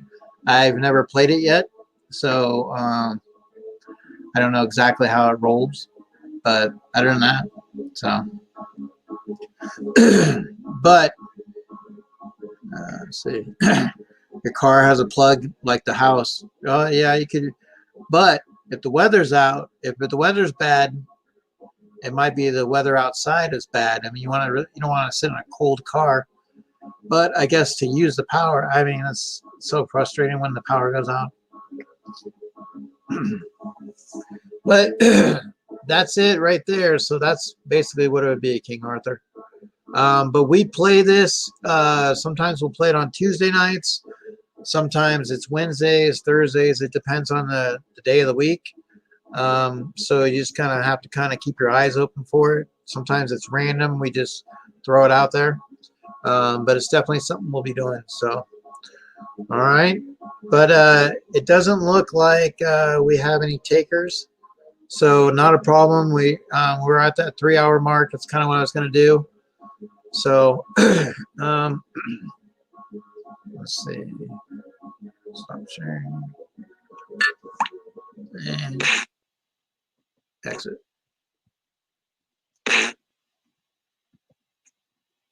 All right, so just but King Arthur, it's a lot of fun. Definitely a lot of fun. We do play it, so you can look forward to that. But I appreciate you hanging out. King Arthur, welcome back. Ness, always a pleasure having you. So thank you for showing up tonight. And once again, so I have you down for a sticker and the DVD, as well as Chris. So we'll go from there. All right, guys. Thank you so much. Once again, guys, until the next one, I hope you always have a great one. And hey, it's the weekend. So enjoy your weekend. Make the most of it. I hope the weather's nice for you guys to go out and do something. But I appreciate it. All right. So this is Two Boys and Their Pops, Captain Grunion, saying so long. And for those of you that are watching on the rewind, thank you again for spending a little bit of time with us. Hope everything is well. Take care, guys. Go get some fried chicken.